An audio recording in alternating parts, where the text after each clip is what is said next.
Spiritual Tips for Meditators. Part 1. By Luangpor Teean. The Path of Mindfulness. Now I am going to teach you the way to meditate. Please relax and feel comfortable, because what I am going to teach you is based on something you already have in your mind. The teaching that I am going to instruct you in is based on something which is real and genuine, the truth. And the truth cannot be deceived.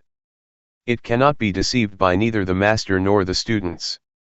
The master cannot deceive the student and the student cannot deceive the master, once either of them has realized or understands the truth. This is a technique that can be understood by everybody. All of us have mind and body. We also have mindfulness.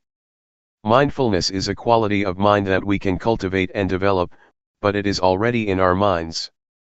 Once we are mindful or once we are awakened to mindfulness, all of us are the same, but if we do not have mindfulness or if we are not mindful, we are different. Meditating, especially developing mindfulness, does not require special time designated specifically for this technique. It can be practiced all the time in our daily lives. It does not demand special time, mainly because mindfulness is already in our minds. It can be developed through our daily activities. If we practice properly, we will feel that our lives are normal. We cannot practice for others but have to practice for ourselves. We cannot learn from others but have to learn from direct experience.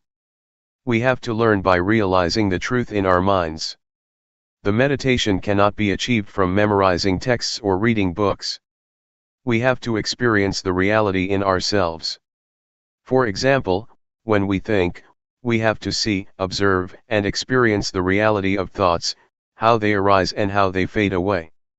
These can be learned through direct experience, not through reading books or memorizing texts. What I am trying to convey is what I have realized from direct experience, not from analytical thoughts or knowledge of texts. This realization is based on direct experience that everybody can achieve or realize for himself. When we practice on what we already have. We have body and mind. We practice by using our body as an object, our body's movement. When our body moves, when our hand moves, we should just be aware. The hand is real, the body is real, and our awareness of them is real and can be cultivated. The more we practice, the more awareness we accumulate. This way of practicing asks us to accumulate awareness, until it becomes the dominant quality of our minds. Once everybody has total awareness, everybody will be the same in the sense that their lives are normal. But if we do not have awareness, we behave differently out of hatred, greed, and delusion, which disrupts our lives so that we contradict each other, preventing harmony and creating disunity. So, the point is how to cultivate awareness. The key to Buddhist meditation is cultivating awareness, and I am going to instruct you how. Once we understand and practice by ourselves, we will know ourselves better and live our lives properly. Now I will demonstrate. Everybody, please place your palms on your thighs, sit comfortably, and open your eyes. First turn your right hand onto its edge from your thigh, raise it to the height of your chest, and move it to your abdomen. Turn your left hand from your thigh, raise it to height of your chest, and move it to your abdomen. Move your right hand to your chest, move it out, lower it to your thigh, and turn it down. Raise your left hand to your chest, turn it out, lower it, and turn it down. Again. Please try to be aware of every movement, aware, not focused. Feel the sensation of your body. Just make it natural. Just feel it. That is the way to develop awareness naturally. Sometimes thoughts will sneak into our minds, just open yourself up to them but don't follow them. Once we are aware of our thoughts, we return to our body, to the movement of our hands. This method does not encourage one to stop thinking but just to be aware of it. In fact, we cannot stop thinking because it is the nature of our mind to think. We should be open to all kinds of thoughts, but do not follow them or repress them. Just be aware. With awareness, we will be firm and not react to our minds, either positively or negatively. This is the introduction. I would like you to try, to practice, to feel yourselves and see how it affects your mind. When you place your hand on your thigh, do you know where your hand is? Once you know where your hand is, you have already cultivated knowingness, that is to know, to feel where your hand is. And the practice of mindfulness is based on this awareness. When you turn your hand on your thigh, do you know the position of your hand? You know where your hand is, right? Raise your hand. Is it on your thigh? Where is it? Who knows the position of your hand? You or other people? Can anybody know for you? Is it only you that can be aware of where your hand is? No, no, no, be aware, be aware, be aware. Do not force your mind to focus or concentrate on every minute of your movements, just feel every step intervally, and don't focus your mind to feel like a straight line of feeling. That's not the right way.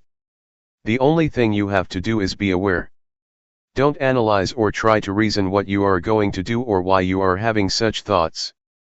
Don't analyze or rationalize any of your thoughts. Do not make judgments, whether this thought is good or not, just be open to it, be aware of it, with no blame, no repression, and no stopping, just be receptive to the thoughts. This will enable awareness to develop quickly. Keep practicing, keep doing, and keep being aware of your body's movement. It does not need to be the movement of your hand, but can be the movement of your breath. When you breathe in and breathe out, these are also your body's movements. When you walk, try to be aware of your walk, be aware of whatever your movement is. Be aware of every position, and whatever you do, try to be aware of only one posture. When you walk, just be aware of your walking, do not be aware of your breath. But if you want to be aware of your breath, that's okay as long as you choose only one object. Do not use too many objects or they will confuse you. The point is that whatever thoughts arise, just be aware, and come back to your body's movement. Do not be caught up in your thinking process or your thoughts. If you feel tired or tense after sitting for a long time, change your posture. While you change your posture, please be mindful, don't change it hastily out of impulse or out of unmindfulness. During your walking meditation, you can either fold your arms across your chest or clasp your hands behind your back. Keep your hands properly, it will enable you to walk slowly with mindfulness. About 8 to 12 paces of walking will do for the meditation. Do not walk for too long a length or your mind will be easily distracted. If you walk at my speed, in 1 hour you will walk 4,000 paces. If you know every pace, you already have 4,000 units of knowingness in 1 hour. It will accumulate and can change the quality of your mind. Anyway, if you become distracted or you forget and become unmindful, when you walk or move your hands, that's okay. Do not blame yourself or feel unhappy when this happens. Just let it go and start again. When a thought disturbs your mind, let it be. Do not try to repress or suppress it. Just feel open to it. It will fade away automatically. This is the nature of the mind that we can realize through meditation. Now, let's try to experience it ourselves. After practicing for an hour, you may come back and we will have a question and answer session for 30 minutes. How was your practice? When you felt distracted or caught up in your mind, did you see the difference between them? Did you realize when you were caught up in your thoughts? Did you see the difference when you came back to your body's movement, or became aware of the movement of your hands or walking? Once you did that, did you see that the thoughts just ceased or passed away? When you are caught up in your thoughts or overwhelmed by emotions, you may forget to move your hand, or you may move it but have no full awareness of your body. That's okay, but try to return to your hand's movement or to your walk. Once you are aware of your body's movement, you are already a practitioner. A Dhamma practitioner develops awareness, this is the only duty of the practitioner. The same goes for feeling. If you feel tense, physical pain, or tired, do not be overwhelmed by the unpleasant feelings. Just come back to your body's movement or just be aware and see the painful feelings. In other words, don't become lost, caught up in or overwhelmed by these unpleasant feelings, but be aware. Awareness will enable your mind and your life to go ahead without being interrupted by thoughts or feelings or any kind of disturbance. Thoughts will arise, feelings will disturb you, but if you have total awareness, you can go ahead without being stopped or blocked by these hindrances. You will go ahead, go straight ahead. For beginners, just cultivating awareness is enough. Do not try to achieve or gain anything. Do not expect any realization, any insight, or wisdom from the practice. Just awareness is enough for you at the present stage, and it will enable you to go ahead without any problems or difficulties. For the beginners, you may not sit longer if you wish, and the awareness may develop slowly, not smoothly. That's okay. Just try to keep practicing, and this will enable mindfulness or awareness to develop. Do not feel bad when you feel you are caught up in your thoughts, or in pleasant or unpleasant feelings, or you become forgetful of the practice. That's okay. Do not blame yourself. Do not feel depressed. Just come back to the practice, come back to be aware of your body's movement. When you keep practice, you keep accumulating awareness. You will begin to see, to realize, the nature of your mind. You will see that thought are one thing and mindfulness is another. The thoughts or feelings are not you, not yours, not me, nor mine. Previously, you may have thought that the thoughts are your thoughts, but in fact, they are not your thoughts. The thoughts are just there, but they are not yours. And this you can see, because of mindfulness. Mindfulness will separate you from the thought, so you can observe the thought without being identified with it, or take it to be you or yours. In the sutra, the Buddha advises us to contemplate, to be aware of body, feelings, and mind or the thoughts. These three aspects, body, feeling, and thoughts, are already with us, they are not something outside of us. We can use them for our spiritual well-being. In the past, when we wanted to stand up, we stood up instantly out of habit. But if we practice and develop mindfulness, before standing up, we will be aware of the desire to stand up. Thus we will stand up mindfully. We can apply this approach or this attitude to whatever activity we do, and our lives will be on the path to mindfulness. Meditation's priority is to develop awareness first. It is the crucial factor that needs to be developed during the practice. This is important because we are already good at analytical thinking. But we have to practice another quality of the mind, awareness. It will lead us to a realization through direct experience, that cannot be achieved through thoughts or the analytical mind. Any questions? If you want to ask, please ask based upon the experience that you have already had from your practice in the past few hours, do not ask through the analytical mind. Question: the mind that gives rise to thought, the mind that's mindful, and the mind that is aware, are these minds the same? Answer: practically speaking, you can see the three. You can see the scattered thoughts, or you can observe the mind. This can happen when you are aware of your body. When you are aware of your body and a thought arises, your mindfulness will come and watch and be aware of your thoughts. You can see the difference, differentiate between your thoughts and mindfulness or awareness. Without being aware of your body's movement first, it is difficult to see the difference between your thoughts and your mind. Question: when you observe a thought, is the thought in the past? Answer: once you are aware of a random thought, it is in the past, but if you are not aware of it, it is the present. The random or unintentional thought is the kamma, a kind of action, a mental action that can lead to other consequences, either good or bad. If you become aware of it, awareness will halt that mental action, thus getting rid of whatever consequences that might have happened. Question: is this practice of using your body as a meditative object for the training of samadhi? Answer: the awareness can lead to calmness, if you are caught up in or dwell on the calmness that is the samatha, calmness meditation. But if you lift your mind from the calmness and observe the calmness, then it is insight meditation. So it depends on how you deal with calmness. If you dwell in the calmness, It is a calmness meditation.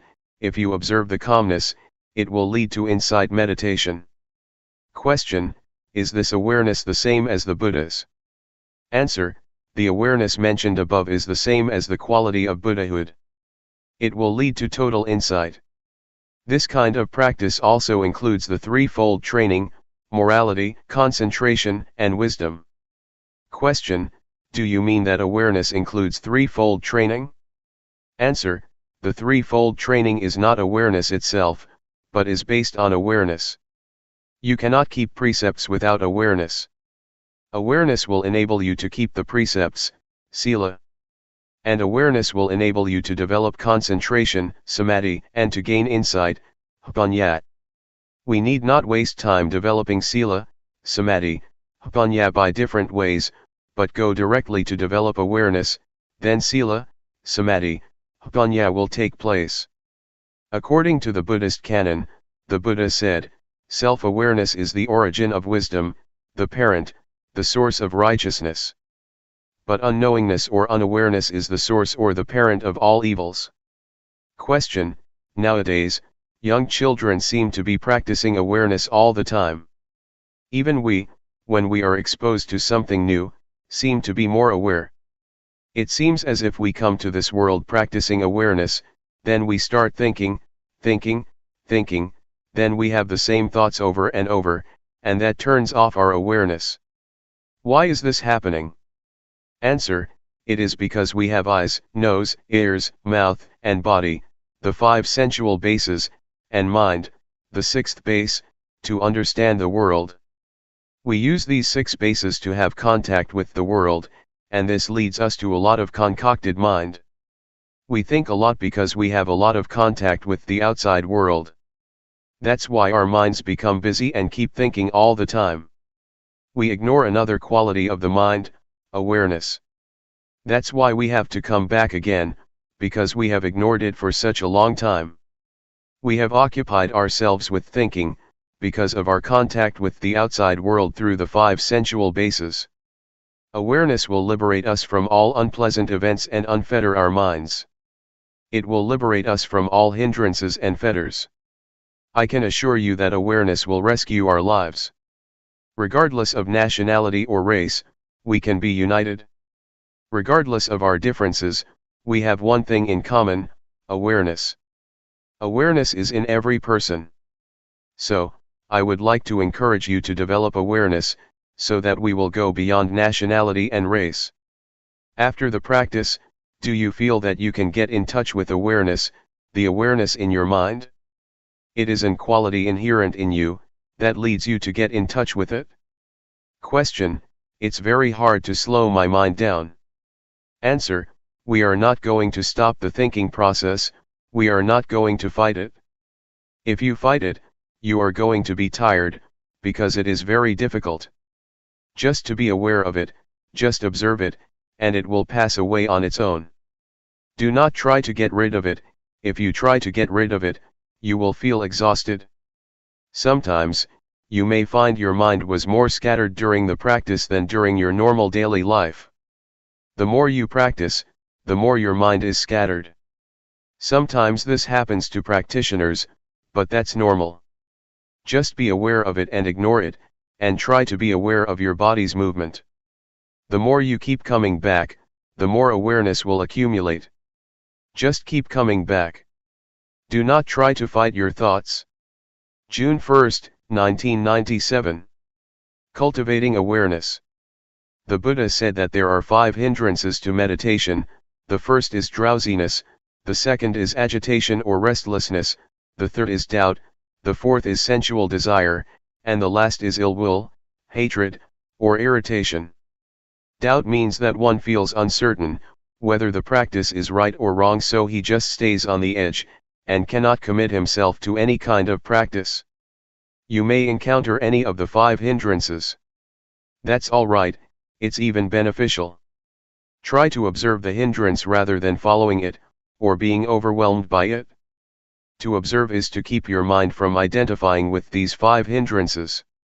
For example, when you feel sleepy, instead of lying down and following the drowsiness, Just try to observe it and the awareness will lift your mind from being drowsy, thus you can learn how to interact with restlessness, or with agitation. They are not bad. They can teach. Yet, there are people who, with total awareness in their minds, can go straight through their practice without being caught up in, or dwelling on the 5 hindrances. Awareness not only helps us overcome the 5 hindrances, but will also lead us beyond delusion to insight, or wisdom.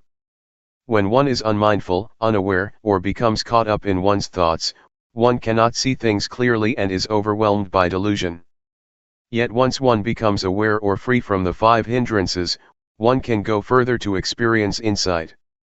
Because one accumulates awareness all the time, and awareness enables one to see things as they are, not distorted by bias or scattered thoughts, so that one can achieve insight. The insight that can be experienced from this method of meditation is the insight into the body and mind. You can see that the sense of us or me, in fact, is only the combination of body and mind. You will understand the nature of rupa, the form or body, and nama, the mind. You will see how they interact with each other. With this insight you will have a clear understanding that goes beyond the concept of me and mine, just body and mind, not the sense of self. With the insight into body and mind, you will know and be able to differentiate between thoughts and awareness. So far, you cannot differentiate between these two because they come together, but if you have insight from awareness, the thoughts and the one who thinks or observes can be differentiated. Such realization or such direct experience is what we call wisdom, because it liberates us from hindrances and suffering. It is wisdom and at the same time it is magga, the path. It is both the path and the end, the wisdom. If you practice properly, you will see that at the beginning it is mindfulness, in the middle it is mindfulness, and at the end it is also mindfulness. It is both means and end, path, and wisdom. What I just said is quite ahead of you. It is a state that you may not have experienced yet, but I wanted to inform you of what you are going to realize, if you practice properly and continuously. Please try to concern yourselves with what you are practicing now. Just be aware, and once you keep practicing, results will come on their own without any attempt on your part. Therefore, put your effort into the practice. Awareness from this practice will get rid of delusion. The more you are aware, the less you are unaware. Unawareness is identical to delusion or ignorance. If you accumulate awareness through this method, it will form a solid base for keeping moral precepts, for concentration, and for wisdom. You will live your life morally once you have full awareness. At the same time, you will also have calmness or concentration, once you are fully aware of what you are doing. Meanwhile, insight can take place with awareness. Thus, awareness can lead us to the totality of life, the totality of education or training. Awareness or mindfulness enables us to awaken. An enlightened one is one who has total awareness, total mindfulness. Buddha said many times that the Arahant, the enlightened one, is one who has full mindfulness and awareness in every moment of his life. His experience is like traveling in a freeway on which he can move ahead without any obstructions. Mindfulness is like this: you are not caught up in any thoughts, but move straight ahead in your life. You can learn a lot from this practice. You can understand a lot of things in Luangpor Teean's mind. It is as if your life is the texts, your practice is the texts, and you can gain a lot of knowledge from it. Your experience is the source of knowledge that will enrich you. I would like to persuade you to see for yourself.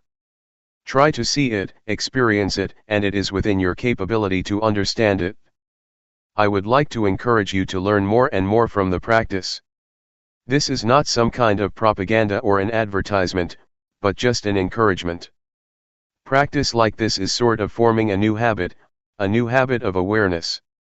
Right now, we have the habit of unawareness, of doing things out of habit without awareness, but if we accumulate awareness, a new habit will be formed, and whatever we do, after we practice properly, we will be aware of our daily movements.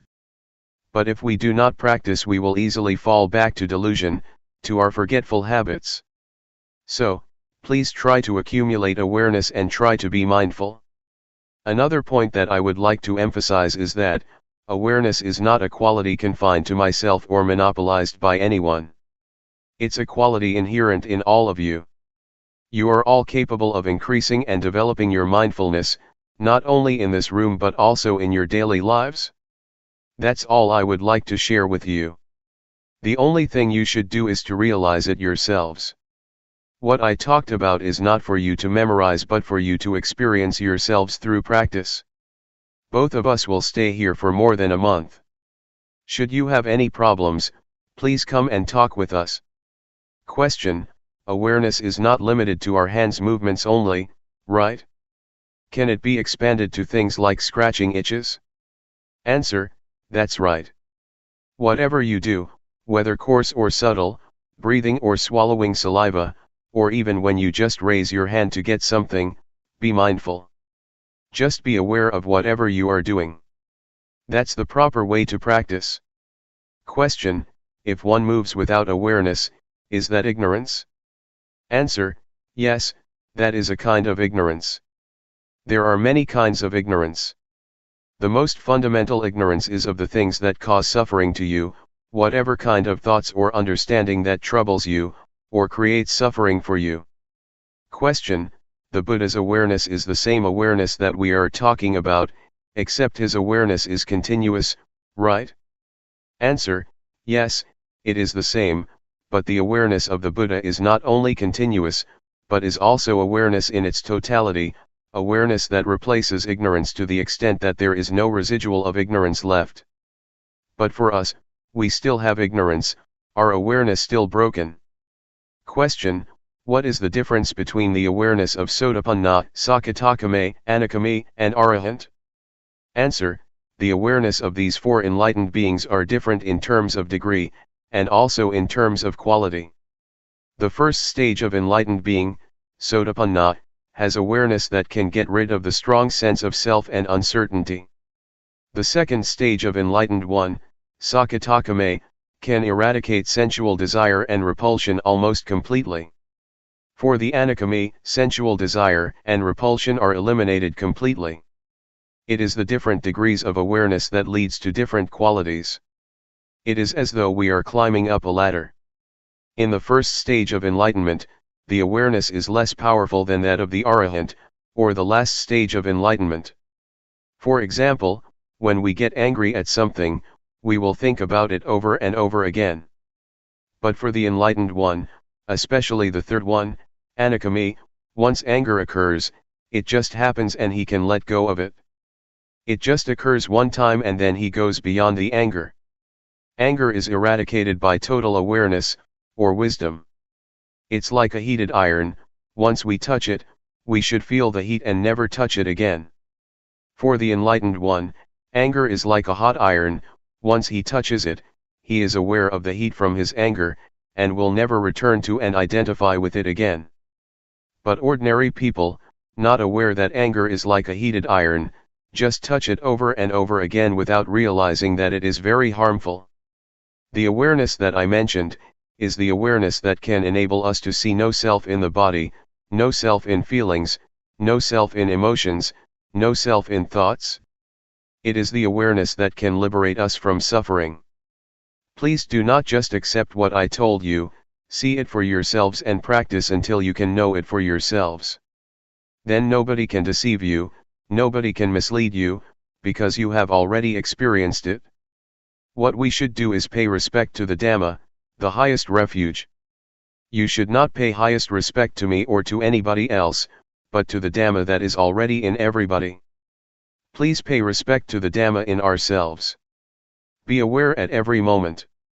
When you go home, try to maintain your awareness at all times. June 1, 1997. Knowing yourself. As I told you earlier, all of us are friends even though we have just met here, because we have been friends since our birth into this world. In Buddhism, friend has a broad meaning. All of us are friends because we are sentient beings. We all share the cyclic existence, all of us share birth, decay, aging, and, finally death as human beings. That is why we are all friends. Another thing that we have in common is that each of us has body and mind. Each of us has common characteristics.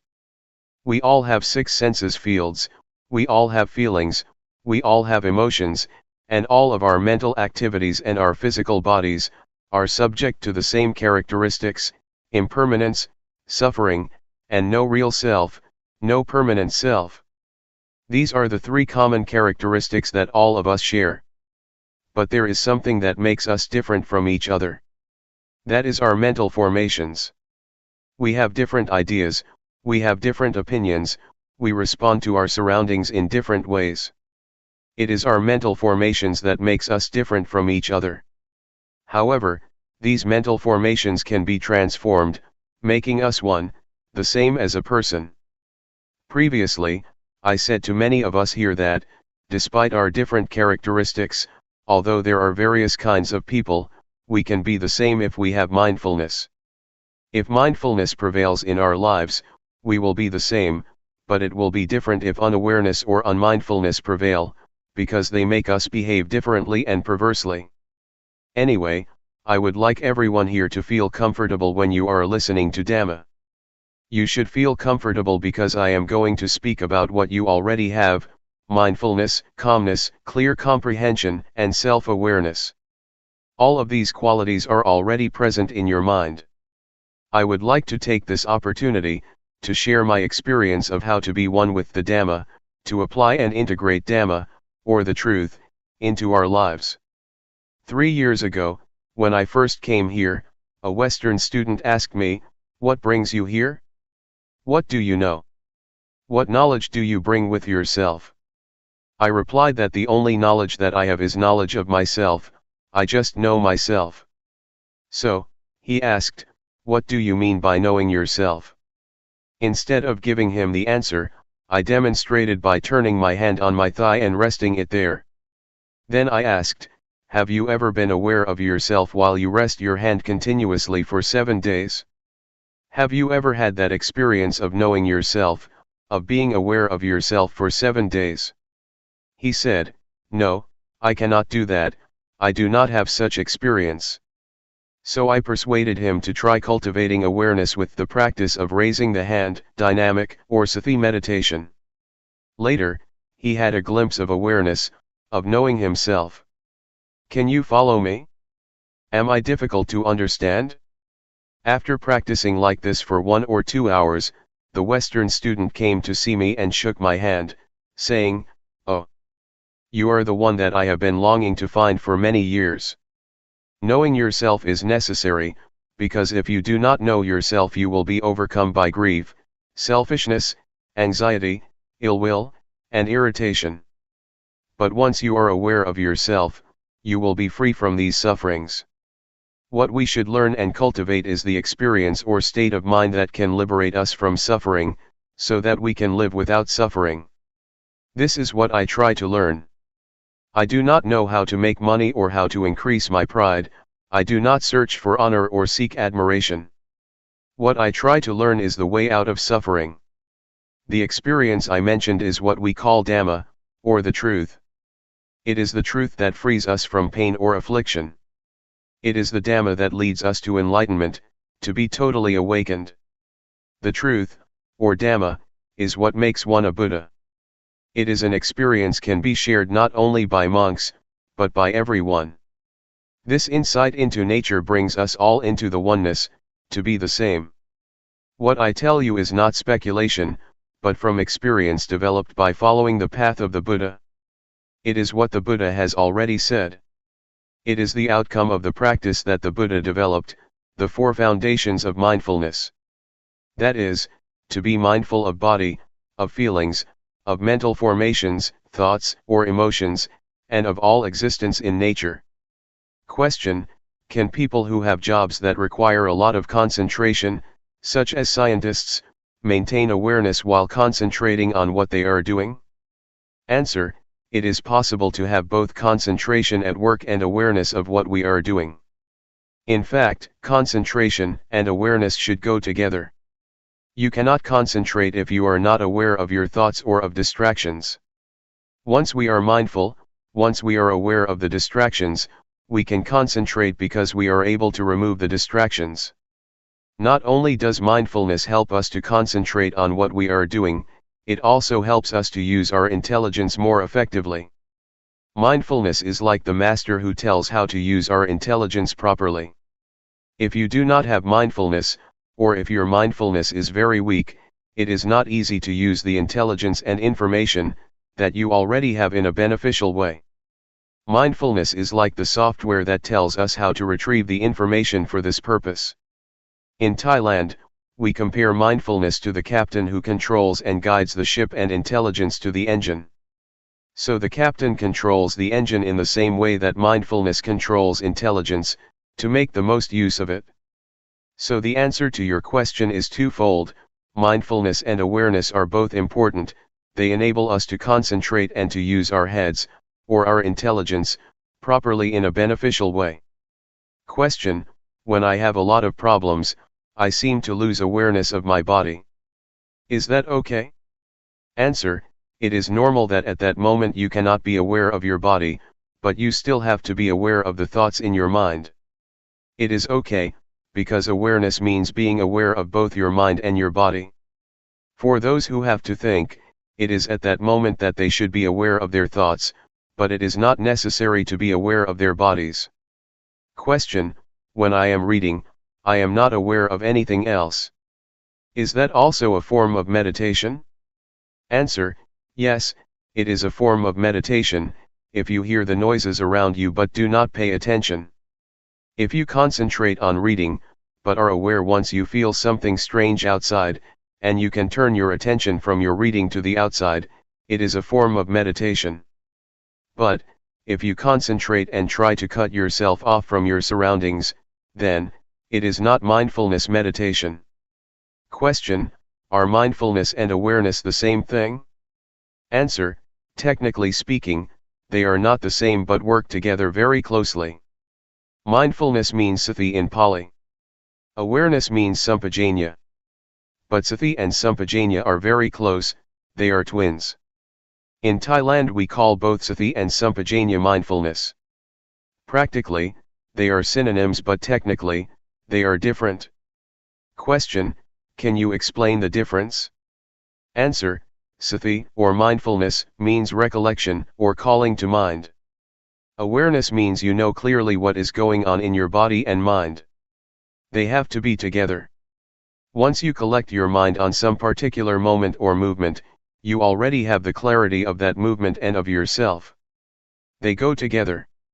Awareness is the consequence of mindfulness.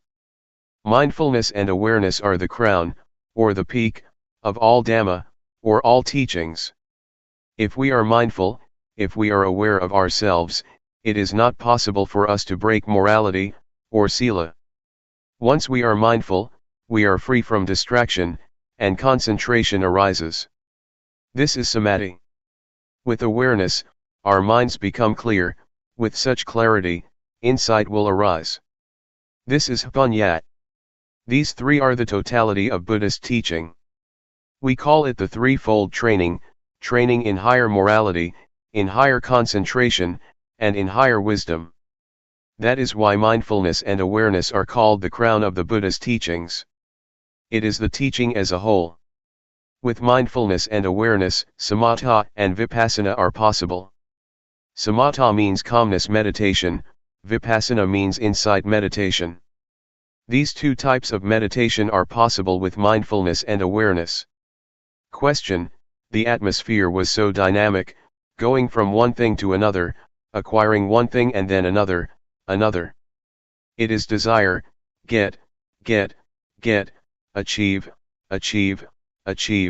I had to leave. I found I was more centered when I reached home than I was at the monastery.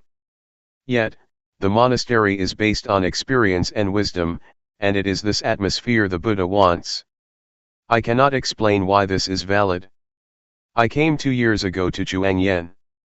There was the lake and the little pagoda but no statues, and today I come here and find size and quantity. I find a disturbance that was not here before. I am having a hard time placing myself in a peaceful relation to these. Can you comment on this? Answer: there are four aspects of Buddhism. The first is the teaching or state of mind that can be realized through the practice. Second is the tradition, customs, conventions, or rituals. Third is the material aspects, like buildings, temples, halls. The fourth aspect is the personnel, monks, nuns, laypersons. I try to emphasize the first aspect of Buddhism, that is the teaching or the experience that can be realized through the teaching. We should concentrate on this aspect. Do not pay much attention to the rest, the rituals, the buildings, or the personnel. If we focus on the teachings and the experience that can be developed from the practice, we will realize ourselves. So, I suggest you do not pay too much attention to the other three aspects or they will disturb your mind. It also happens in Thailand. There is much contradiction between teaching and practice, between the teachings and the monks themselves. Sometimes monks behave themselves badly, but this does not mean that you should ignore the Dhamma, the teachings. We have to separate the teachings and the personnel, the buildings, and the rituals. Sometimes the rituals contradict the teachings. Sometimes, monks are self-centered, practicing meditation without concern for the world. If we engage ourselves in these kinds of arguments, we cannot find peace. So, just keep practicing and try to put the teachings into practice. This does not mean that if one individual practices properly, the rest will follow. No, I only suggest that we start with ourselves. If we expect other people to start, if we expect other people will start without beginning with ourselves, then nothing will happen. Let us start with ourselves and then pay attention to the rest. I would like to share my experiences of when I was a young monk, just a beginner, starting to practice Sati meditation 30 years ago. The other monks, my friends, were not serious about the practice. They preferred chatting all the time, and many monks tried to engage me in their conversation. Many things around me were quite irritating, quite annoying. But I decided that I would not pay attention to my surroundings. I behaved myself properly and paid attention only to myself. If I engaged with my surroundings, with my fellow monks, I would not progress in the practice. So I just tried to concentrate on myself and ignore whatever was happening in the monastery. I started with myself first to make progress. But the most important hindrance is internal disturbances, not external ones. Previously, prior to coming to practice this method of meditation, I had practiced the calmness meditation, using my breath as the object of meditation to bring me calmness, a kind of trance and absorption. But when I started practicing Sati meditation 30 years ago, I doubted this method because it never gave me calmness. I was not sure whether I should pursue this method or not. There was a kind of irritation, annoyance, and uncertainty in my mind, which kept me from practicing Sati meditation earnestly, and this hindrance was more serious than any external annoyances. But once I made up my mind that I would practice Sati meditation without questioning, without reasoning, just experiencing directly with mindfulness, I felt that progress in the meditation had been made. So I would like to suggest you be aware of and concerned with the internal hindrances, that are more irritating than any external disturbances. To practice meditation, we have to be prepared to face a lot of problems. Before Buddha became enlightened, there were a lot of devils, or Maras. Mara is the deity which tries to subvert or undermine enlightenment. The army of Mara tried to disturb Buddha, to persuade him to stop practicing, even threatening the Buddha. A lot of warriors, a lot of Maras, came to try to overcome the Buddha. But with the strong determination, with the earnest attempt and strong will of the Buddha, he overcame the army of the Mara. So, I would like to encourage you to be prepared, to be determined to overcome all obstacles that you might face during the practice. Question: you talked about the internal disturbances. Could you tell the nature of them and how to control them? Can we be without any thoughts for a minute or even a second? Thoughts are what cause internal disturbances. How can you control them? Answer: try to be mindful, try to be alert and awake, Don't follow or be carried away by our internal disturbances. For example, if you feel sleepy or drowsy, do not follow the drowsiness or be carried away by drowsiness.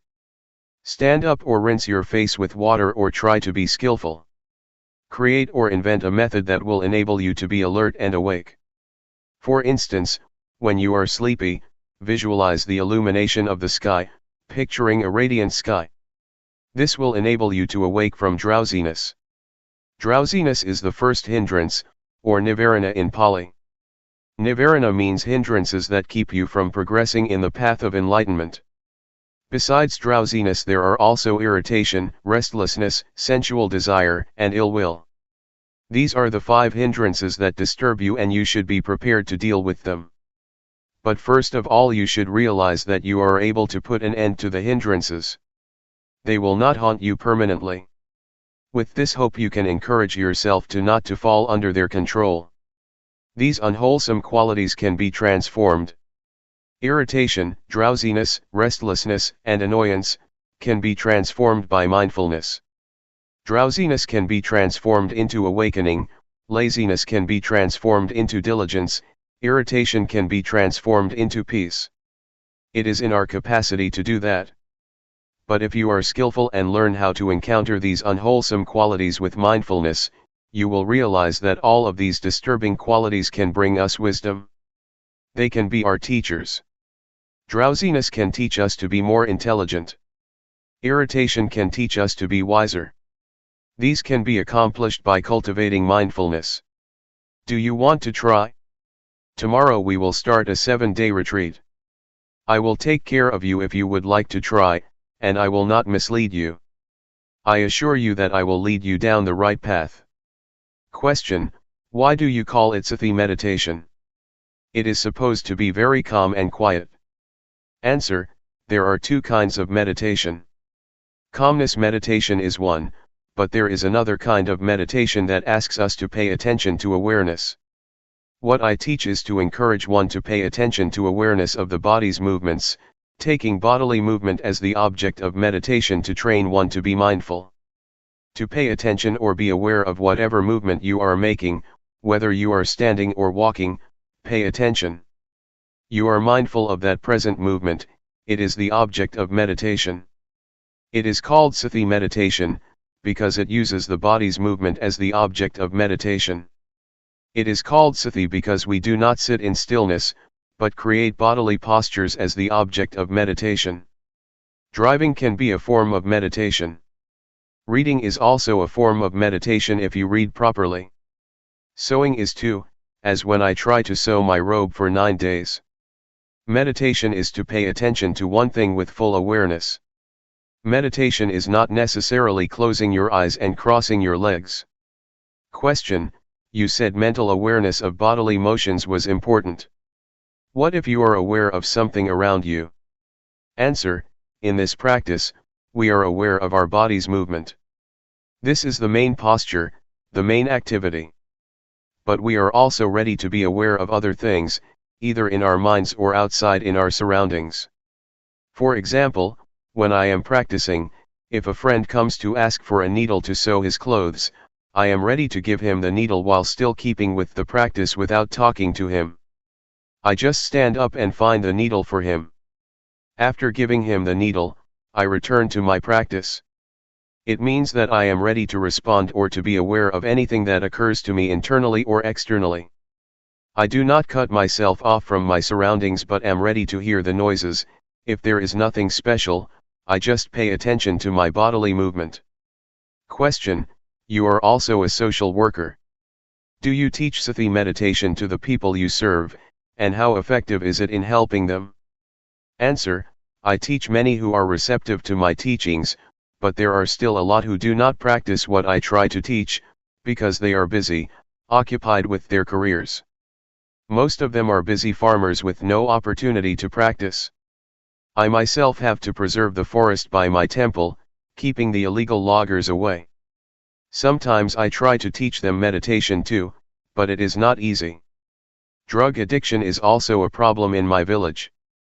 I try to recruit the young villagers who are addicted to drugs to enter the monkhood, and train them for a month.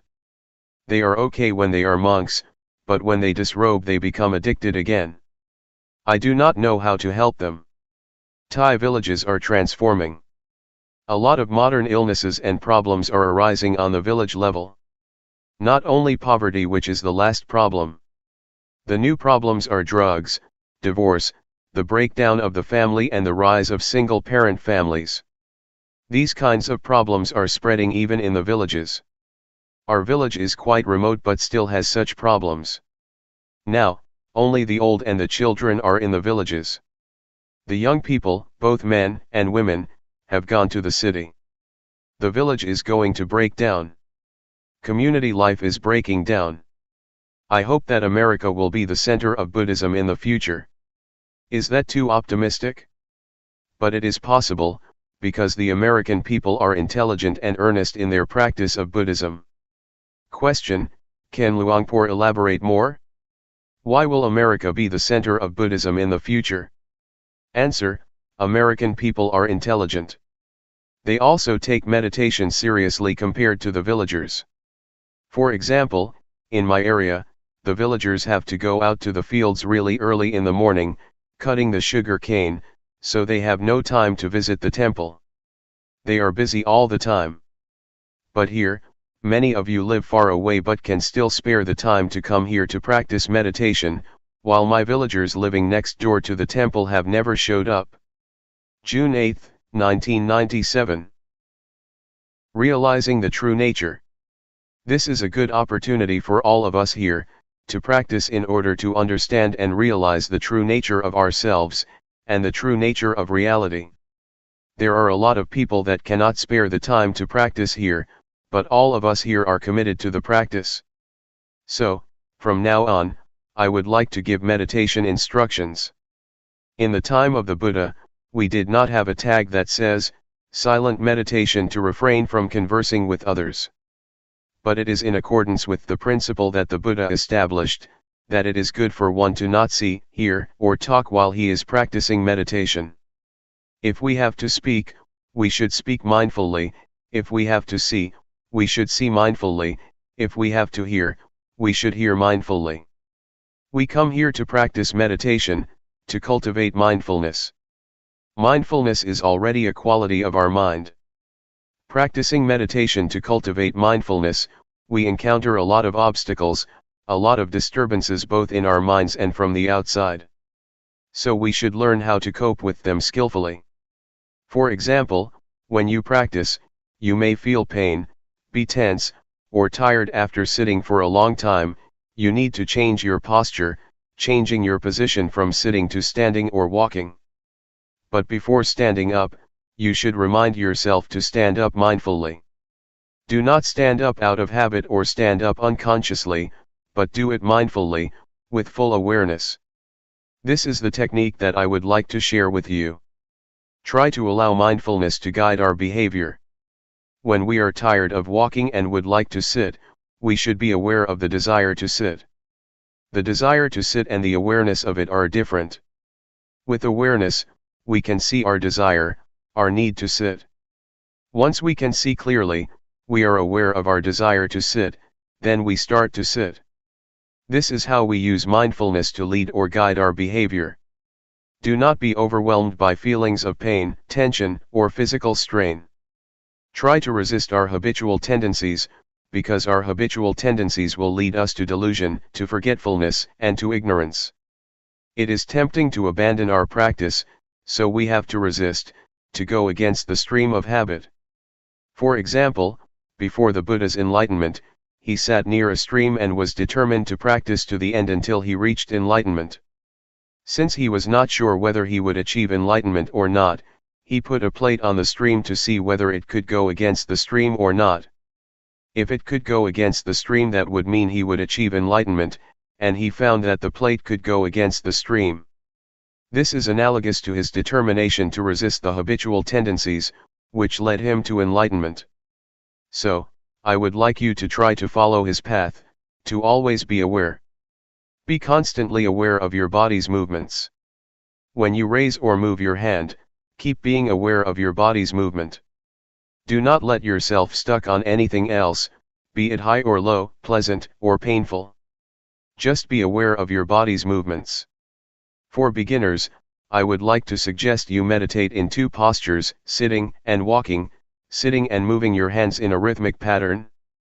But, if you want to try to meditate with breathing, and you feel that it can develop your mindfulness, that is fine. However, I would like you to practice in only two postures. Try not to use the lying posture because it is not good for mindfulness. Also, in daily life, keep practicing mindfulness when you are changing your posture. For example, when you go to the dining hall or to the toilet, be mindful in every posture, in every movement you make, whether it be in this room or outside. Avoid judging whether this is right or wrong, or keeping asking yourself, am I doing this correctly? Try to avoid the sense of right or wrong. Keep practicing, simply practice. Do not be anxious. Avoid skeptical doubts.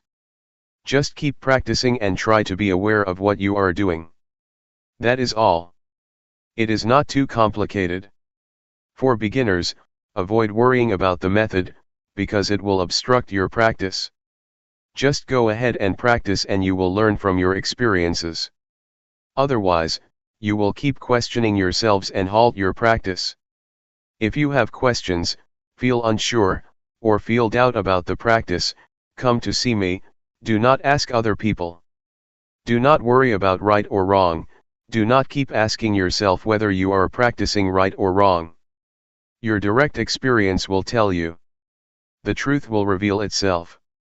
When you practice, you become aware of mind and body. The insight into your mind and body, the insight into the nature of mind and body, will tell you without your asking yourself whether this is right or wrong. Let the direct experience tell you. Question: what is awareness?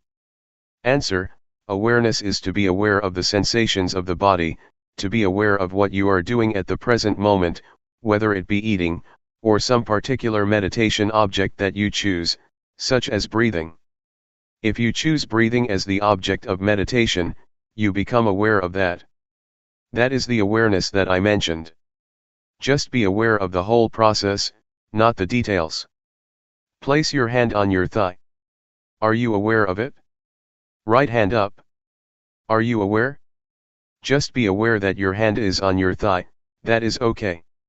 Then, raise it up and move it to your abdomen. Turn up your left hand.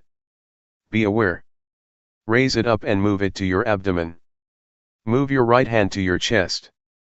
Turn it out and lower it to your thigh, and turn it down. Raise your left hand to your chest, turn it out, lower it, turn it down. Again. Are you really aware of the movement of your hand? Do you just think that you are aware, or do you really experience the awareness? Now, pay attention to your breathing. Inhale, exhale.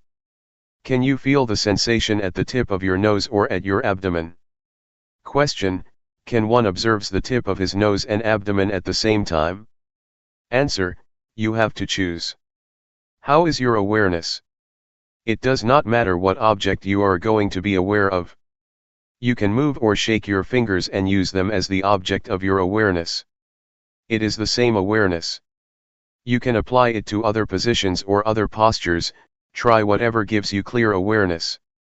Sometimes you may feel doubts, and the awareness is not clear after practicing for a length of time. You may need to change your posture, to raise your hand, to touch your body, or to breathe, changing your object of meditation to breathing. Just be aware when you are changing your posture, so you feel the new sensation. But this is only temporary. Afterward, you will resume your main posture, sitting or walking. After repeating it, you may feel drowsy because of the repetition. You become sleepy. You need to change and then resume the main posture. It is a technique to awaken yourself so that you can have clear awareness. Awareness becomes clearer and clearer with your alertness. It is enjoyable if you try to use variations, try to initiate, invent, or apply many things to yourselves to solve your problems. You will enjoy this and be at ease. Easy. My masters sometimes change to the posture of paying respect to be alert, to awaken himself. As for walking meditation, try to either fold your arms across your chest or clasp your hands behind your back, and walk not too slowly and not too quickly, about 8 to 12 steps. Do not gaze too far. Do not lower your head too much. Just stare at the floor about 2 meters from your feet. If you gaze too far, you will be distracted, but if you lower your head too much, you will feel tense. Feel free to choose any posture you like, but try to spend a length of time with the posture you choose. Do not keep on moving or changing all the time. When you feel tired with a posture, do not change it suddenly. Try to delay, to go beyond the time limit, try to go a little bit further. If you feel tired and you change postures right away, that is not good. Try to go further to strengthen your will, your mind, your determination, and your body. When you move your hand, keep your eyes open. Do not close them. You may feel sleepy if you close your eyes. I do not have a problem when I practice with closed eyes because I do not feel drowsy. The first hindrance is sleepiness or drowsiness, and you may be stuck in the calmness. You will feel attached to the calmness from meditation, and it will give you nothing but calmness, no insight, no clarity of mind. So do not become stuck in the calmness. When you repeat your practice and do not have many distractions, it is easy to be calm and then become attached to it, and then stuck in it. Feel relaxed when you walk or raise your hand. Do not be tense or try to achieve anything, otherwise you will become tense or worried whether the practice is right or wrong. You will be distracted. Just feel relaxed and do it with ease. If you feel relaxed, you can overcome a lot of difficulties. In Thai, there is a saying that says, "Face the tiger with a calm and cool mind." So do not take it seriously, do not try to get it right. It is okay if your mind wanders or is carried away. That is okay. Start again. There was a story of a Zen monk. A woman was pregnant out of wedlock and her parents asked her who the father of the baby was. The lady, since she did not want to disclose the identity of the baby's father, said that a Zen monk in the local temple was the father. So the parents went to the temple and cursed him. The monk just replied, "Is that so?" He never replied more than that. Later, the baby was born. The parents took the baby to him since he had to be responsible for the baby. The monk just said, "Is that so?" He never complained or denied the accusation. He just took care of the child. But later on, the lady felt guilty that she had caused a lot of trouble for the monk, so she confessed to her parents who the real father of the baby was. The parents felt bad that they had treated the monk very badly. So they went to the temple and asked for forgiveness. But the Zen monk just replied, "Is that so?" This is a stable mind. The mind that keeps constant never changes.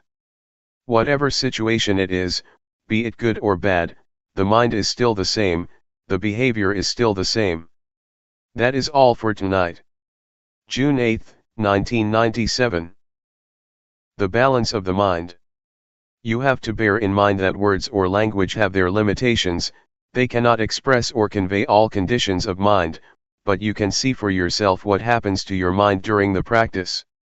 We try to cultivate awareness of our body's movements. To do that we have to keep our minds in balance. If our minds turn outward, that is they are distracted by external conditions or overwhelmed by stimulated thoughts, we cannot have clear awareness. At the same time, if our minds turn too much inward, we are easily tense because we focus too much on trying to stop our thinking. This will not enable us to have clear awareness either. Turning too much outward or inward is not good for us, so we should try to keep our minds in balance, neither carried away by thoughts nor trying to stop thinking. When I was a young monk practicing with Luangpor Teean, I practiced in a small cottage with closed windows and closed door. Luangpor Teean came to see me. He stood outside my cottage and asked me from outside, "Can you see me?" I replied, "I cannot see you." "Why?" he asked. "Because I am in the cottage and you are outside," I replied. Luangpor Teean then asked, "How can you see me?" I replied, I have to open the door so that I can see you. So, Luangpor Teean asked me to open the door. When I opened the door, he asked me to stand at the threshold and then asked me, can you see me? I said, yes. So, you can see outside of your cottage? Yes, I replied. He asked, can you see inside your cottage? I said, yes. So, Luangpor Teean emphasized, you should practice like this, that you can see both outside and inside, not to practice with the closed mind that you can not see anything but inside yourself. This is not a good practice. You should practice with a mind that can see outside and inside. This is what he taught me. Luangpor Teean's instruction will be fruitful if we do not only reflect it, but try to follow or bring it into practice. If we just speculate on he taught, it is useless. We have to bring it into practice and see for ourselves how it works. The point that Luangpor Teean emphasized is to keep our mind in the middle, not too much outward nor too much inward. The only way to do that is to feel, to stay on the basis of awareness. In order to have clear awareness, we have to keep our minds in balance, neither falling into distractions nor forcing our minds to concentrate, or putting much focus on any one point of the body. To be aware is to see, to notice the heat, to notice the cold, to notice pleasure, to notice pain, to be aware when our minds become high, and also to be aware when our minds become low, not to fall or be overwhelmed by each opposite of our mental states. Just let go of high and low, heat and cold, keep your mind unaffected by them. This is the middle way. This is the path that the Buddha described, the middle way. Those who force the mind to concentrate on the body's movement, or try to stop thinking, are what he described as trying to turn inward. That is, trying to stop thinking, or trying to force the mind to focus on a particular point of the body's movement. It is easy to get physical problems doing that. You may find it difficult to breathe or feel your chest tense. In this situation, it will be more fruitful to turn our minds outward, to our surroundings. For example, for anyone who has such symptoms, or is tense because of an overly inward-oriented mind, I would try to persuade that person to notice his or her surroundings. That is to turn their minds outward so that it will be in balance. In this case, outward orientation or outward attention is useful. It is not bad all the time. It can be useful, if we are to solve the problems of balancing our minds. A few years ago, there was a case in Thailand where a villager, who was very earnest in the practice, took his practice very seriously to the point of where his hands became so stiff, he could not move them. He did not show up for the morning chanting session, which started around 4 o'clock, and I did not see him in the dining hall at breakfast time either. I wanted to see what happened, so I went to see him at his cottage after breakfast, and found him sitting with his hands stuck to his abdomen.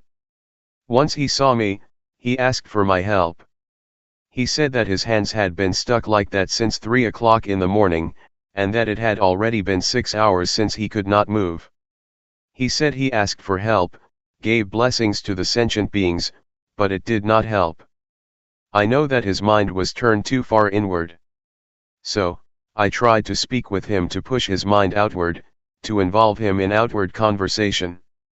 I had a conversation with him in order to let his mind out of that situation. I asked him, "How many children do you have?" He replied, 3. So I asked, "Do you miss your children?" He said, "Yes." "How are you planning to help your children when they grow up?" I asked. He started telling me his plan for helping his children. Unconsciously, his hands fell down, and he did not even realize it, still talking, replying to me. A few minutes later, he found that, his hands fell down. It happened because his mind became interested in something outside, his mind became balanced, and the problem of his hands was solved by itself. This is an example of how problems can be solved if we try to keep our minds in balance. So, please take advantage of whatever happens to you, whether it be distraction, tension, or repression. Do not feel it is useless. When you feel distraction, It is useful if you try to learn from it. You can learn a lot from whatever happens to you. So, make the best use of it. Do not feel bad when your mind is carried away by thoughts or feels scattered. It can reflect a lot about yourself and the nature of your mind if you pay attention to it. Take it easy, feel relaxed when you practice. For me, I have no problem sitting or walking for a long time without being tired, because I feel relaxed and I take it easy. Whatever happens to you, do not become fussy or frustrated.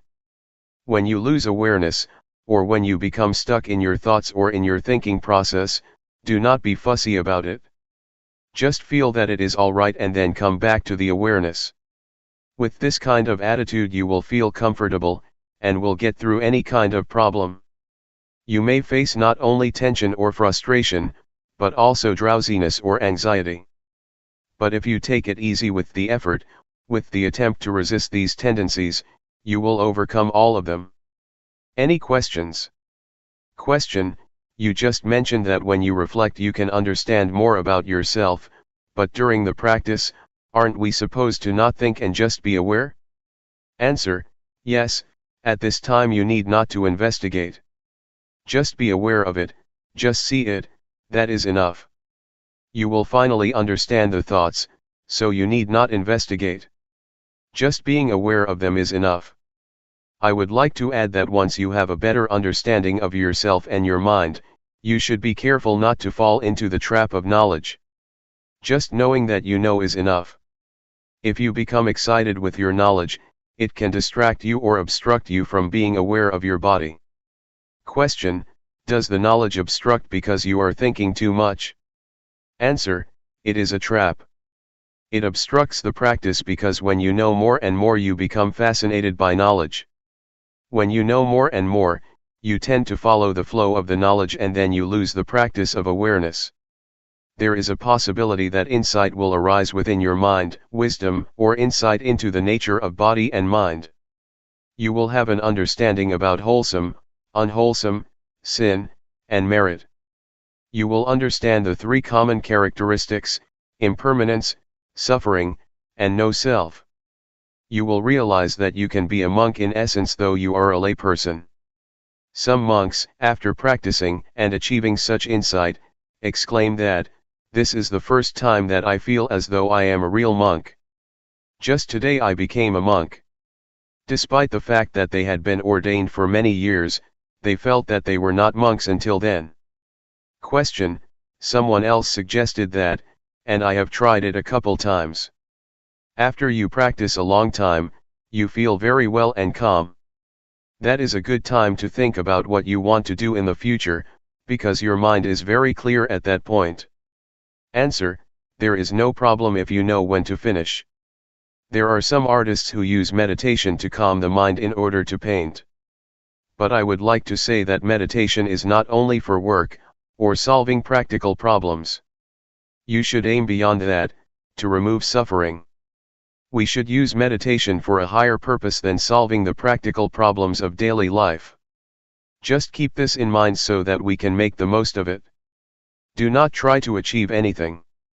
Do not try to achieve supernatural powers, or want to be better than other people, to compete with other people, or to have a special mystical power. Do not have such an attitude or it will obstruct the practice. I would like to give another example. One monk in Thailand had achieved a lot before his entrance to the monkhood. He was a member of parliament, he had achieved everything he wanted to achieve.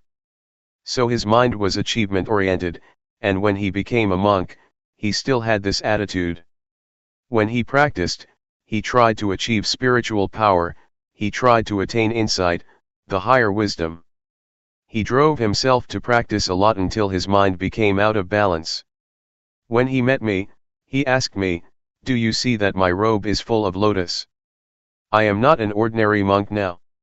I took this monk out of the temple and tried to help him become normal.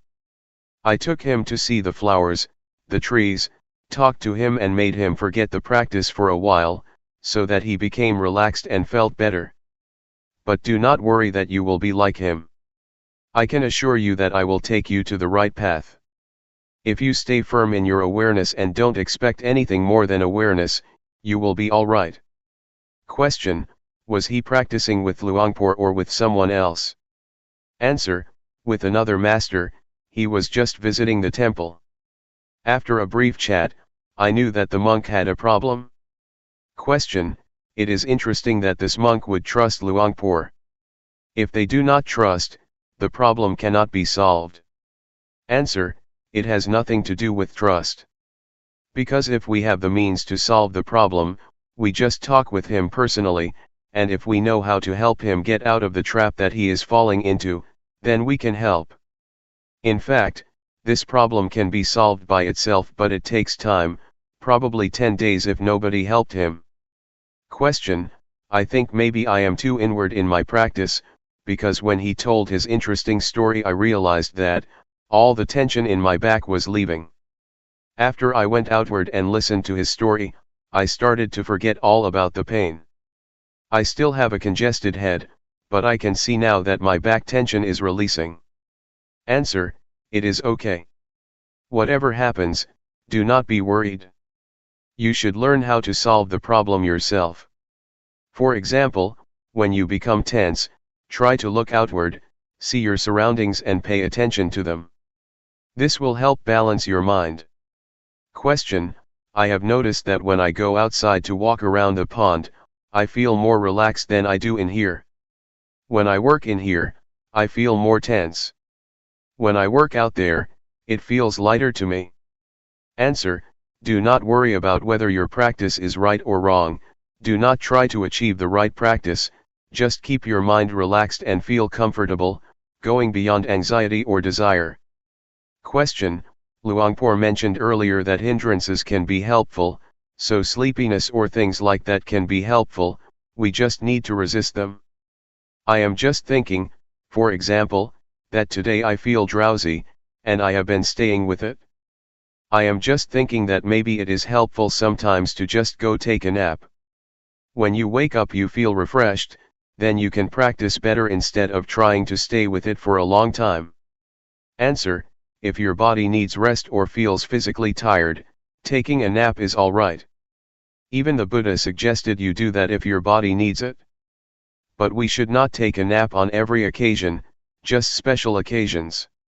If you take a nap every time you feel drowsy, you will not go anywhere.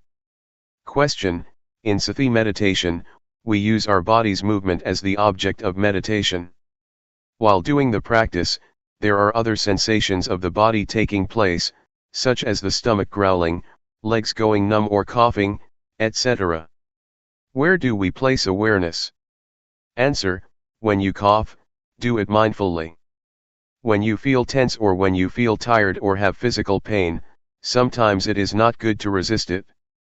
You have to reduce that pain by changing your position from sitting to walking, etc. You have to learn how to reduce this kind of suffering, it also depends on the case. For example, when you feel pain at your neck, you are aware of it, but you should not concentrate on or pay attention to it. You should just continue the awareness of your hands movement. But if you feel tired and your body needs to relax, then you should change postures, or if you have gas in your stomach, the gas should be released mindfully.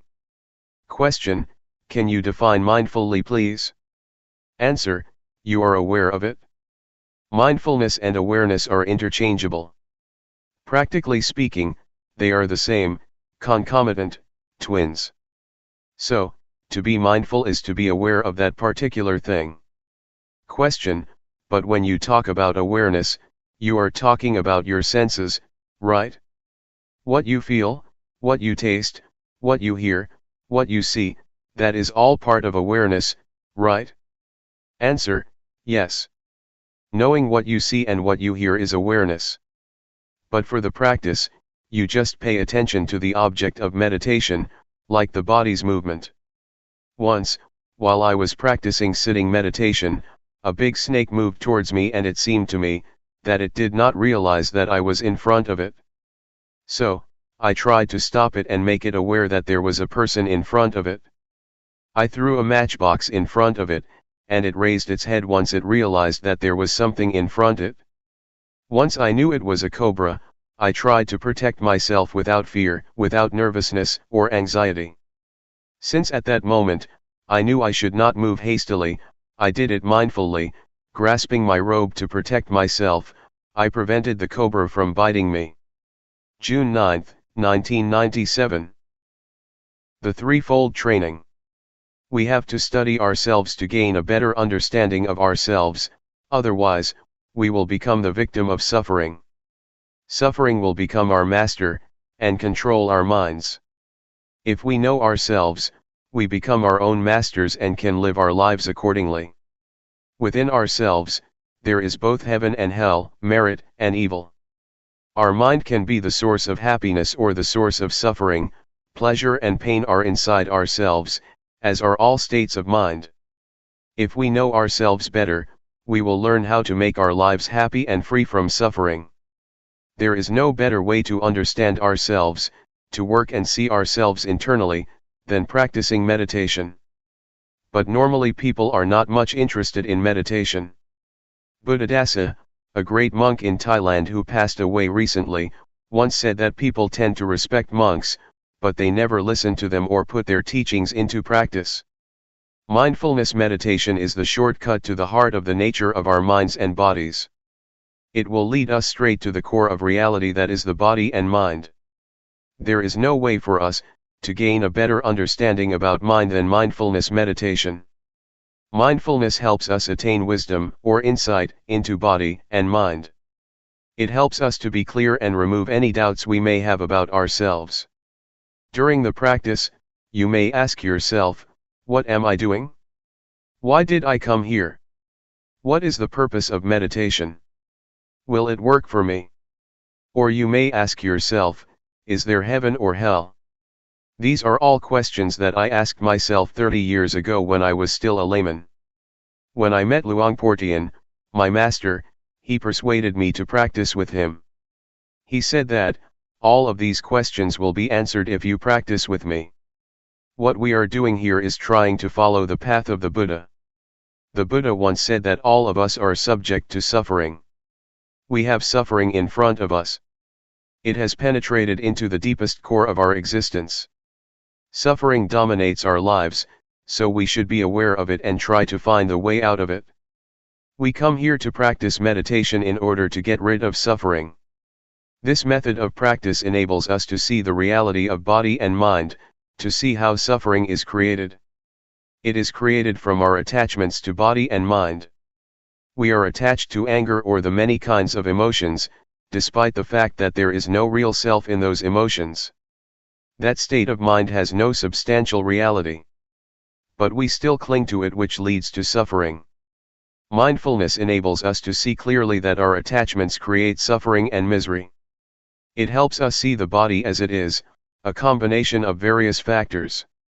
The fundamental elements that comprise the body are earth, fire, water, and wind. We can see clearly how these four fundamental elements make up the body. We can see clearly that the body is not self. There is no self in the body. It is just the combination of these four fundamental elements. Meditation will also enable us to see the nature and conditions of the body. All questions about the body will be solved and we will not have any questions anymore about it. The same goes for the mind, we will understand the mind with mindfulness. There are thousands of different mental activities of the mind mentioned in the Tripitaka, or the Buddhist canon. These can be understood by us, if our mindfulness is developed enough. During your practice, a lot of thoughts arise in your mind and you may often be disturbed by them. Once you know yourself clearly, you will see that suffering is caused by your attachment to thoughts and emotions. When we hear a noise, we react to it, we are attached to it, and we make judgments about it. The noise is good, the noise is bad. Whatever we see, whatever we have contact with, we always react to it and make judgments, good or bad, pleasure or displeasure, satisfactory or dissatisfactory. We are not aware that we should not be attached to these objects because they have no self, it is just a thought, not the self, and we should not make it personal. There is no person in that thought, but because of our ignorance, we grasp it and take it to be a person or make it personal by attaching ourselves to it. Mindfulness meditation helps us to see, to go beyond convention. Conventions are not the ultimate reality. They are what we assume them to be. You assume that this is good, that this is bad, I am the monk, you are the layperson, this is Guanyin Bodhisattva, etc. We are attached to convention and this makes us suffer. If we see the ultimate reality, we will see and understand that convention is just what we agree upon together. With this insight, with this understanding of conventional reality, suffering has no basis of existence. Suffering exists because we are attached to conventional reality. Once we have insight into conventional reality, and understand that it is not the ultimate reality, suffering cannot be sustained. This is the ultimate insight that we can attain if we develop enough mindfulness. The practice covers the whole aspects of the training according to Buddhism. According to Buddhism, there are three aspects of the training we call the threefold training: training in higher morality, training in higher concentration, and training in higher wisdom. When you practice and develop awareness, the awareness will keep you moral, because if you have awareness, you will not be inclined or tempted to conduct evil. Awareness will enable you to be calm and have a peaceful mind. And, obviously, awareness will bring you to wisdom, to have insight into the nature of reality. You can see that whatever object we have contact with, there is no real self, no independent or substantial self that we can attach to. This will enable us to see reality as it is, to see how impermanent it is, to see how suffering it is, to see that there is not a self that we can attach ourselves to. Everything will be seen under this framework as being impermanent, suffering, and no self. We see what is subject to impermanence, what is subject to suffering, what is subject to no self. We let it be as it is. We are not attached to it. These are the insights that we can gain from the practice. With the insights I mentioned to you, our lives will not be harmful to either other people or to ourselves, because there will be no base for hatred, greed, or delusion to exist. We know that there is no permanent self for us to attach to, so we will feel free, we will feel independent because we have nothing to be worried about. I can assure you that this practice is the way to the noble path, to a noble being, to a noble life. It will lead to the truth that can be shared by everybody, realized by everybody. It cannot be deceived or distorted because it is already inherent in all of us. There is a saying in Thailand that morality will bring us happiness, a peaceful life, and enlightenment. The morality that I mentioned can be achieved by being mindful, by cultivating mindfulness, and it can be assured by the practice that I suggest and instruct you in. Anyway, what I teach is from experience. What I say now may repeat what I said before. It may not flow vertically or continuously, but it is the experience that comes from my heart and can be shared by anybody who practices. Enlightenment means there is no self to suffer, the self vanishes, so there is no base for suffering to exist. We do not need to act out of desire for enlightenment. We just practice, simply practice, and realization will come to us naturally because we carry out our actions. We make the cause and the outcome will take place independent of our desire. Enlightenment has to take place because we have created its cause. According to the law of causality, once we do this, that will happen whether you like it or not. So, you just practice. Action is called karma.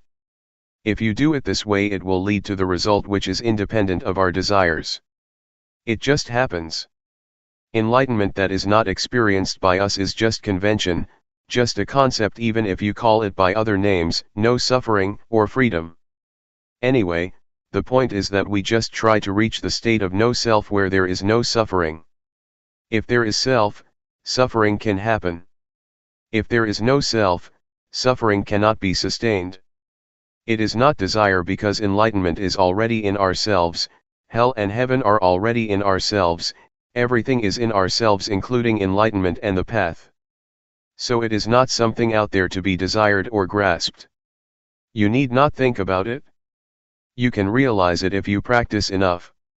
For example, does anger last? No. Have you ever acted out of anger? Yes. When you get angry and you fight back, anger fades away and is replaced by sympathy or guilt. So, you can see that anger has vanished and was transformed into other kinds of emotions. The same also applies to suffering. In fact, it does not last long unless we attach ourselves to it. If we are not attached to suffering, it will dissipate. This can happen if we have insight. Whatever we encounter, we will understand that it is impermanent, unsatisfactory, and no self. We will discard it easily without attaching to it. We let it go like garbage. There are many kinds of garbage: paper, plastic, recyclable or non-recyclable. We throw the garbage out according to its category. The same applies to whatever experiences we have. Once we make contact with any kind of object, we let it go. We discard it according to its nature: this is impermanent, this is suffering, or this is no self. All experiences can be perceived into three characteristics, and we just let them go according to their nature. If we live our lives this way, our lives become holy, pure, clean, and free from defilement. It is as if nothing can make us impure. This holy life will make everyone a monk. Everybody here can be a monk. It is a state of mind, a state of pure holy life. In the Buddha's time, there were many established lay people that could be called monks or a noble one, because they were free from suffering. All teachings of the Buddha are centered on these three: impermanent, unsatisfactory, and no self. In the first sermon of the Buddha, he asked the 5 ascetics who would become the first group of noble beings, "Is there anything permanent?" They replied, "No, everything is impermanent." Buddha asked, "What is impermanent is suffering, isn't it?" They replied, "Yes, what is impermanent is suffering, or the causes of suffering." "So, whatever is subject to suffering is without self, isn't it?" he asked. "Yes," they replied. So, once the 5 ascetics understood that everything is no self, they were enlightened. So, this is the key teaching of the Buddha, the 3 common characteristics. Very few people teach this doctrine. It was fortunate for me that Luangpor Teean taught me about this reality. Cyclic existence is in the present moment, it happens in this life, it is not the bardo or the next life. Our present life is governed by the cyclic existence. Take the smoker for instance. The cyclic existence is composed of 3 factors: defilement, action, or conduct, and consequence or result. The smoker has a desire to smoke, and once they smoke there is addiction, and addiction leads to desire to smoke more, and it becomes a cycle: desire, smoke, addiction, desire, smoke, addiction. This is the cyclic existence. This cycle can be broken if the smoker rejects or abandons this habit. No smoke, no addiction, no desire. This finally leads to enlightenment. Once the cycle is broken, nibbana can be realized. Because there is no desire, no action arises. Once there is no action, no desire, and no addiction take place, everything becomes normal, becomes cool. Nibbana is the state of coolness. June 10, 1997. Seeing the mind. We are now following in the footsteps of the Buddha. What we are doing now is practicing what the Buddha instructed us in, that is training ourselves to be aware of body, feeling, thoughts, and mind objects. But we should learn how to do it properly, otherwise we may suffer because of the feelings, thoughts, or mind objects that arise. Our practice may be delayed or obstructed by a lot of things, such as thoughts. In fact, what we should do is just be aware of them, but sometimes we act upon them, and thus another kind of thoughts arises. It is a kind of dual or 2 layers of thoughts, we act upon creating more thoughts. It is not the primary thoughts that create suffering for us, but the secondary thoughts. This reaction or response to thoughts makes us unhappy and will delay our practice. So, please avoid reacting to thoughts, just be aware of them, and then let them go. In Thai, meditation practice is called Vipassana. Vipassana means to return. What we are doing now is returning, bringing our minds back home. We tend to be driven by emotions, thoughts, feelings, and elemental conditions. They drive our minds away from home. So, we have to bring our minds back home. This means we have to resist, to go against the stream of habit, go against the stream of thoughts or emotions. Normally, we tend to follow our thoughts, but now we try to resist them, to go against habit, and return to awareness. Awareness is our home. We have to turn our minds back to awareness, to bring our minds back home. Awareness is the point of reference, it is like a pillar that we have to grasp firmly, in order to return and not be driven by any kind of mental conditions.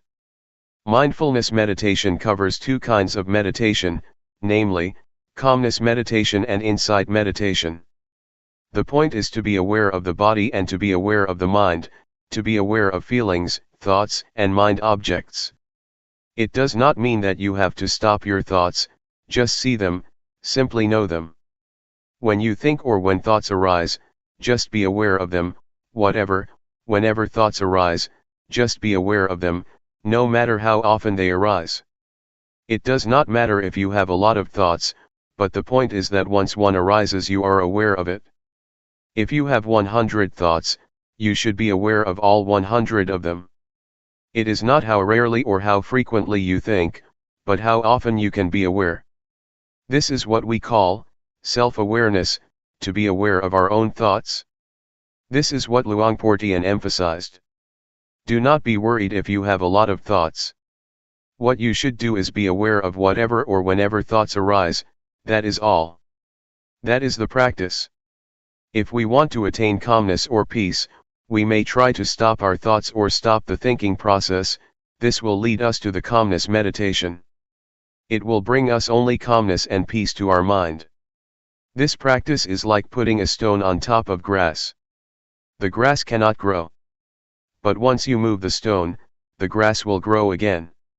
So, this kind of calmness meditation is beneficial only when you practice it. When you stop practicing it, your mind will be the same as before. So, we are not going to do that. What we are going to do is not to stop thinking but to be aware of it, to be familiar with our thoughts.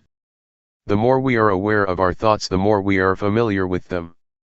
We will be so familiar with them that we can point our finger at them, and tell them that we will not be their victims again. We will not follow them again. This is what we are trying to do, to understand our thoughts clearly and directly, knowing that they are only the concocted or compounded beings that deceive us. But once we know this clearly, they cannot deceive us anymore, and we become their masters. We will understand that thoughts are not self, they are just the result of the concocting mind. Many practitioners or meditators may at one point be overwhelmed by various kinds of thoughts. It is like an army of thoughts is bombarding your mind. You may encounter this experience. You may feel bad, but if you keep being aware of whatever thoughts that arise, at a certain point you will suddenly become face to face with the thought. You will see clearly that it is not self, that it is not yours. The thought is there, but we do not make it personal anymore. It is not me and mine, it is not my thought, the thought is not me, it is out there, and we are not going to identify with it anymore. At that point, the thought will have no foundation to stand on to exist. It will vanish, it will dissolve. All thoughts will be dissolved instantly. This is what I call victory of the practitioner. I experienced this kind of victory, and there is nothing else except this kind of victory. I cannot explain more than this, but to ask you not to be discouraged by being bombarded by a lot of thoughts. Keep firm, stay with the awareness, with the knowingness, and then you may be able to overcome it. If you follow my instruction and are aware of body, mind, feeling, and mind objects, all of you will go straight to the target, to the end. So, keep knowing these four aspects of reality. You will gradually understand the nature of these realities, and you will be able to realize that once you hear a sound, it is just a sound you hear. Once you see a form or an object, you just see it, no more than that. So, the body, feeling, mind, or mind objects will not be able to trap you. You will not be subjected to their influence anymore, and you will be able to see these four aspects, these four kinds of realities, the way they are. There is no more than that.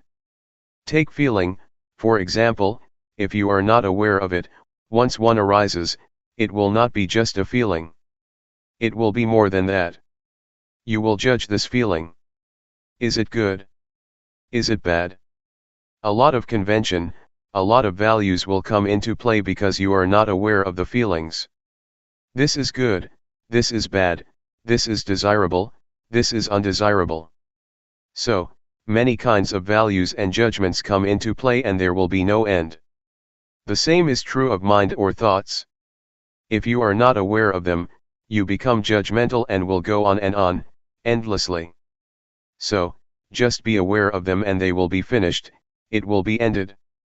Feeling will be just feeling, emotions will be just emotions, and mind objects will just be mind objects, and no more than that if you are aware of them.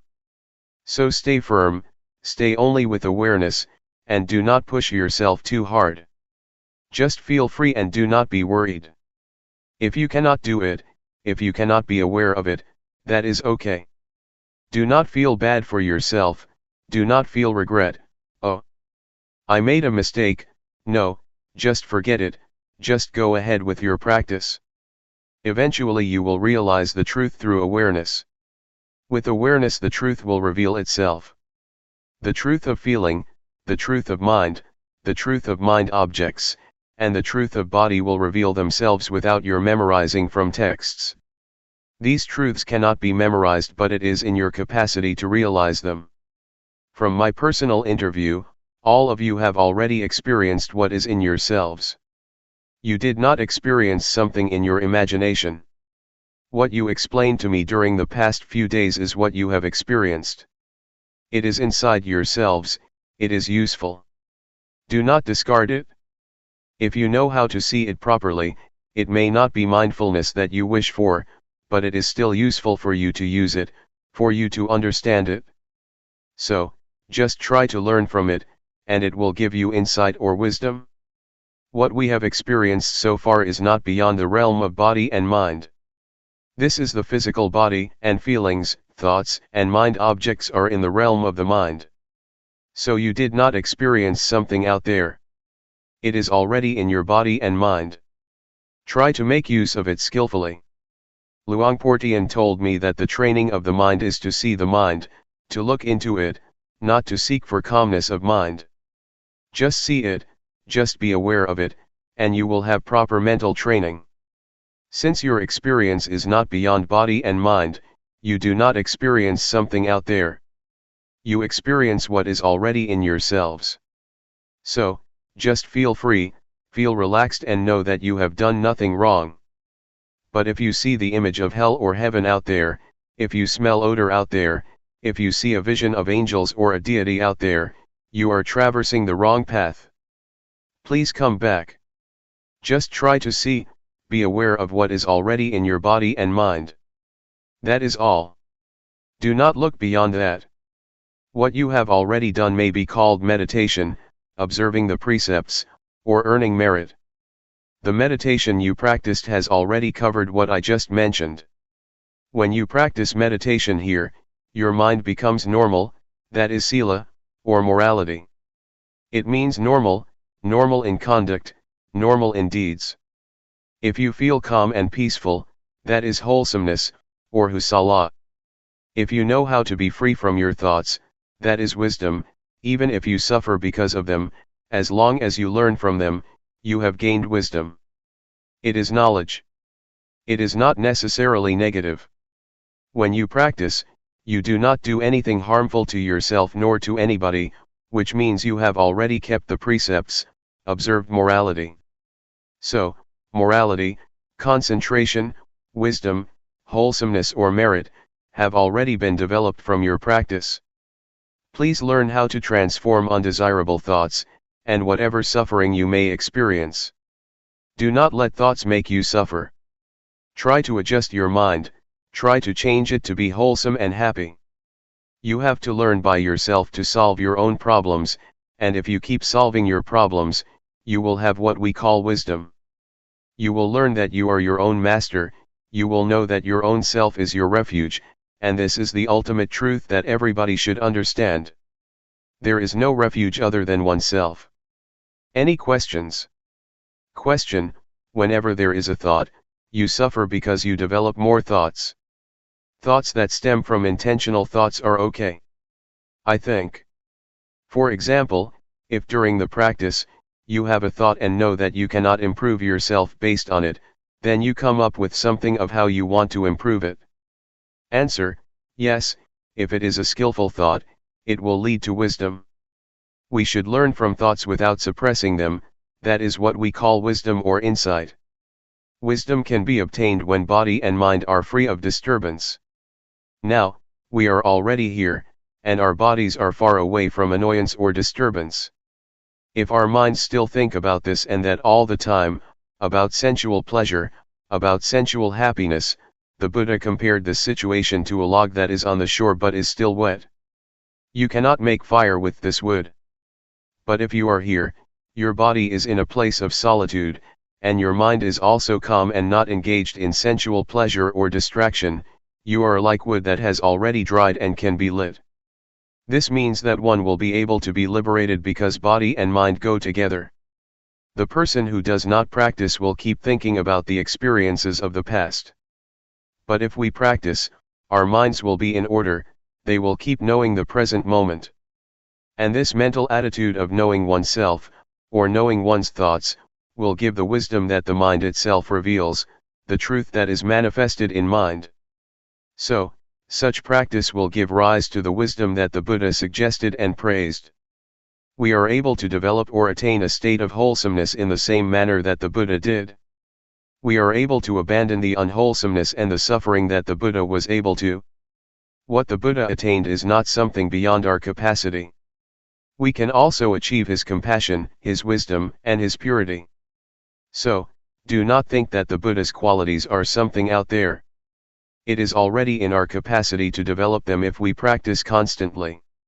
If we practice hard enough, his compassion, his wisdom, and his purity will be shared by us. Mindfulness meditation leads everybody to the same goal, just like Route 301 led everybody here. Anybody who practices mindfulness meditation will realize the same thing, the same wisdom. It does not mean that the Buddha knows one way, and the noble beings know something different. They know the same thing because they use the same road. Mindfulness meditation is the most important road to liberation. What we have practiced now is not a waste of time. Even though you have not attained wisdom yet, what you have done will produce results. You are going to create a karma, or conduct, that produces results. For example, when you raise your hand you become aware of it, such awareness will not vanish. It will accumulate and it will enable you to attain something. So, keep practicing even if you do not gain insight during this 7-day retreat. That is okay, just never mind. Please continue your practice after the retreat, and it will certainly produce results. Question: could anyone reach liberation during this lifetime? Does it depend on the amount of effort you put in the practice? Is it hindered by the sankhara that you have accumulated? Answer: yes. It is possible for a person to achieve liberation, if one practices the Dhamma or the teaching that the Buddha suggested. That is to develop or train in a higher morality, in higher concentration, and in higher wisdom. We are capable of reaching that point. It is not necessarily obstructed or hindered by past actions. If we practice in the present life, we are able to liberate ourselves. I would like to ask you, is there tomorrow? The teaching of the Buddha is full of marvelous characteristics. It is what the Buddha practiced by himself, and it is beyond time. It can produce results beyond the limitations of time. It is what one can realize by oneself, and it can be achieved by anybody with no limitation, and only the practitioner will realize it. You cannot practice it for other people. This is what the Buddha said. There is tomorrow, but we do not know what the chances are for tomorrow, and we cannot do anything about tomorrow. What we can do is today. The past, or yesterday, is already gone and we cannot do anything for the past. What we did in the past is already in the past, we cannot do anything else now. So only today can we do something. Please try to make an effort to improve today. Do not pay much attention to tomorrow or to yesterday. Question: can we teach what we have learned to other people? Answer: we teach and we share what we already have. If we are compassionate enough, we teach compassion. If we are kind enough, we teach kindness. So you share what you have already attained or teach it to other people. There are many things that we may not have achieved yet, but we are able to do that. For example, we may not have read a book but we can still give it to other people. It is like food that we do not eat but share with other people. We do not benefit from it, but we can give the benefit to other people. We just try to help as much as we can. If we find children in trouble, we should try to help them as much as we can. There are many levels of Dhamma.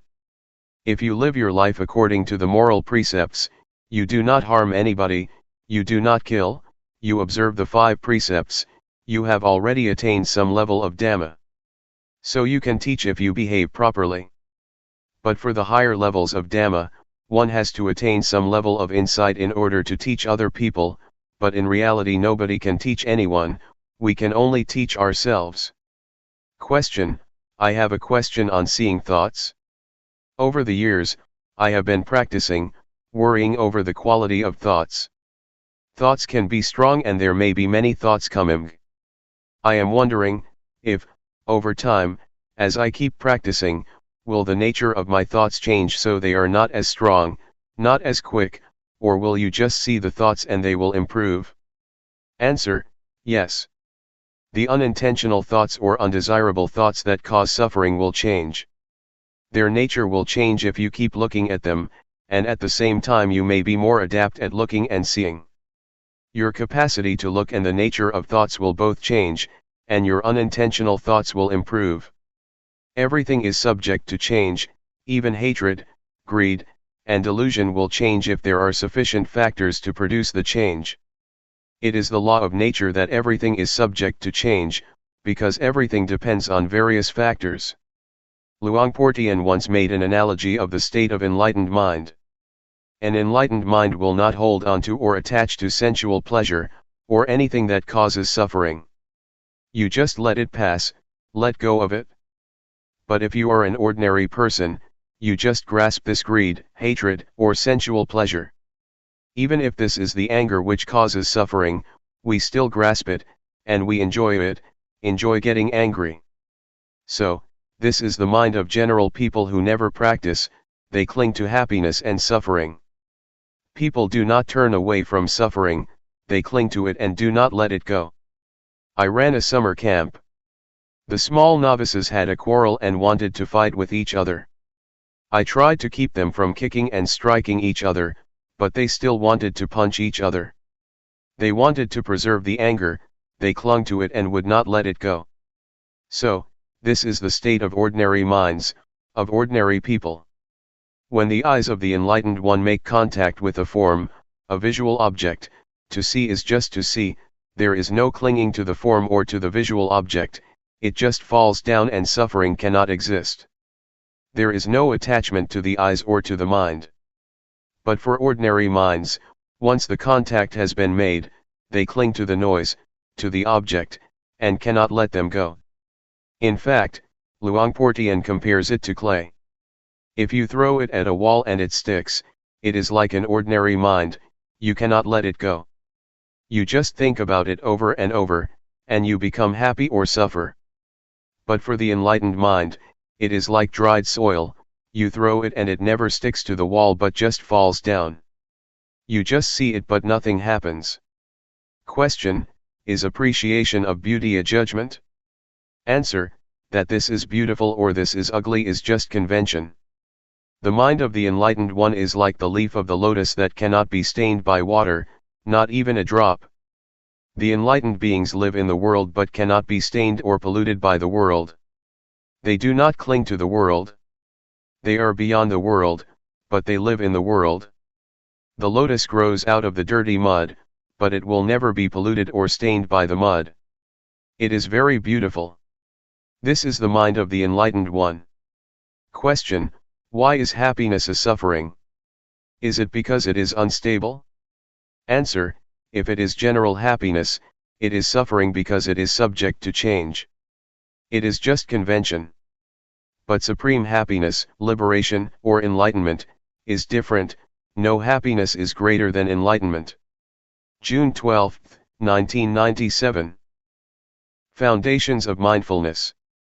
Please pay attention. We have been following the instructions that the Buddha gave in the sutta called Satipatthana, or the sutta about the 4 foundations of mindfulness, which covers all human activities. Human lives or human ways of conduct can be divided into 4, the realm of body, the realm of feeling, the realm of thought, and the realm of mind objects. There are a lot of details concerning these 4 aspects of a human being.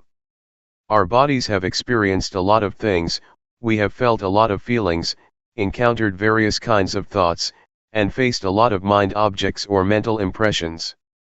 No matter what happens to the body or to the physical form, with mindfulness we can understand the fundamental truth, or the fundamental nature that underlies the activities of the body. Mindfulness gives us insight into the nature of the body. The underlying nature, the fundamental law, that governs the physical realm is what we call the 3 common characteristics: impermanence, unsatisfactoriness, and no self. Feelings are also subject to the 3 common characteristics. Every kind of feeling, whether it results from contact with the eyes, with the ears, with the nose, with the tongue, with body, or with mind, is subject to these 3 common characteristics. Ultimately, feelings have no self. We cannot take them to be a self or a person. If we do not understand the reality of feelings, we will be their slave. We will try to struggle for the pleasant feelings, we will try our best to protect whatever can give us pleasant feelings. A lot of people are busy possessing objects that provide them with pleasant feelings, but they will ultimately find that they cannot keep them all the time. They are subject to change, to vanish. The Buddha always stresses that a feeling is not self, it is not the person, it is not the individual, so do not take it to be a person or self. Worldly beings who do not practice cannot understand what the Buddha said, but we will be able to understand if we practice hard enough. During the past few days we have been here, we may not have attained this insight yet, but it is within our capacity to see, to understand, and to have insight into the nature of feelings. We should understand mind or mental formations too. Thoughts, or mental impressions, are very important because if we are not aware of our thoughts they will give rise to anger, hatred, and delusion. They will give rise to pleasure, pain, sorrow, happiness, and a lot of conventions. Law, rules, regulations, and all sorts of things will come into play and your thoughts will proliferate without end. Thus we should learn to understand the thinking process. Can we see thoughts? Can we know the thoughts that arise in our minds? Do we follow the thoughts or do we just know them, just be aware of them? Do we suffer because of thoughts or do they make us happy? Can we see how thoughts are not self? Are we able to see them as void or empty of self? If we understand and see the thoughts that arise in our minds, thoughts are no big deal. We will become their master. But if we do not know the thoughts in our minds, they will control our lives, they will be our masters. To practice mindfulness meditation, we start by cultivating awareness of our bodies. We start at this point and then we become aware of feelings. Once we are confident enough to be aware of body and feelings, we will then go to the next step of being aware of our thoughts. We cannot jump directly to awareness of our thoughts, because we need to be skillful enough or it will cause us trouble. Our mindfulness should be cultivated and it has to start from an awareness of the body and our feelings. Once our mindfulness is developed enough, we will proceed further to train ourselves to be aware of our minds. We have to know the former step thoroughly first. If we ignore the awareness of the body, and jump to the step of mental awareness, we will become easily lost in our thoughts. To handle our thoughts and mental impressions, we need to know their weak points. It is as thought we are going to handle a snake. Snakes are harmful, but the skillful person who knows their weak point can capture them without getting hurt. It is like handling an elephant. Elephants are very big and strong, much stronger than human beings, but if we know their weak point we can capture and harness them. Whatever strength it has, however powerful it is, it does not matter because we know how to handle it. The same goes for our relationship with our minds and our thoughts. We have to know the weak point of our thoughts, then we will understand and will be able to handle them. We should know what their source is and how they are conditioned. With this knowledge, thoughts will not be harmful anymore. Keep knowing your body and mind. Stay only with the knowing, and do not do other than this. Stay firmly with knowing, and knowingness will bring about a change to your mind. We need not do anything to the mind or even the thoughts, but just pay attention to our awareness, the knowingness. Luangpor Teean compared unintentional thoughts to a rat and mindfulness to a cat. For ordinary people, the rat is very big while mindfulness is very small, the cat is very small. If you want the cat to get rid of the rat, you have to feed the cat properly, so that it will grow bigger and bigger until it can catch the rat. So what is the food for the cat, or mindfulness? We have to feed mindfulness with endurance, with diligence, and with constant effort to cultivate our mindfulness. They will develop our mindfulness, and mindfulness will do its duty on its own, handling, replacing, or removing the thoughts from our minds. We do not need to do anything with the thoughts. Just allow your mindfulness to grow and mindfulness will do its job. So, try to be firm on this principle. Does it sound difficult? Now let's talk about the fourth category, mind objects. There are two kinds of mind objects. One belongs to the realm of wholesomeness, and the other, unwholesomeness. Wholesomeness will enable us to be skillful, to be wise, and to be intelligent. It keeps our minds normal, stable, and unmoved by pleasure or pain. The unwholesomeness mind object, the second kind of mind object, always brings trouble to us. It creates a lot of suffering, and it turns one's mind to hell, to be animal-like, or to be a ghost. So, this is what we should be aware of. If we understand these four aspects of reality, body, feeling, thoughts, and mind objects, we have already covered all aspects of a human being, and our study is completed. So try to be familiar with these four realms of our lives, and learn to cultivate awareness of body and mind, of thought, and of mind objects. Once we finish such study, our minds will become the noble life, the life that is harmful neither to ourselves nor to other people. It is called noble. Noble means harmless. Do not become stuck in doubt, in uncertainty. I can assure you that all kinds of sufferings, defilement, and unwholesomeness are born out of our ignorance of the nature of body and mind, and strengthened by it. Once we have attained insight into body, feeling, mind, and mind objects, these four aspects, our lives should be liberated. What I have learned, and have not learned much, I learned about these four aspects of life or reality. And, Luangpor Teean did not teach much, he only taught these. Once I understand these, I no longer need the master. I no longer search for or seek any master. My study has been finished, my search finished, and now I do not need master anymore. Now I have no fear at all. I have confidence in myself because I do not teach for fame, for wealth, for material gain, or for any reward. I just want to help people to understand themselves, and to realize the truth. What I have said are just words, but it is not what I have memorized from any texts. I have not much learning, but what I share with you is from my direct experience, from my own realizations. That is why I am confident speaking and sharing with you. That is all. Please regard all of us as brothers and sisters. The Buddha is the father, Dhamma is the mother, and Sangha is the brothers and sisters. Question: How does one know it is time for him to tackle with thoughts? Answer: you are ready to see the thoughts once you can know a thought, when a thought arises and you are aware of it, and you are not dragged by thoughts. If you are still being dragged by thoughts, leave them behind and just pay attention to body and feeling. It is like learning a language. In the beginning, we have to learn from a teacher, and the teacher has to start from A, B, C, D. A, B, C, D, or the language, is still something out there, but once we internalize it, we become one with the language, and we are skillful enough to use the language. The same is true of the practice. We need to practice until we become confident enough that it becomes our habit. When a thought arises, you are immediately aware of it, and can handle it properly.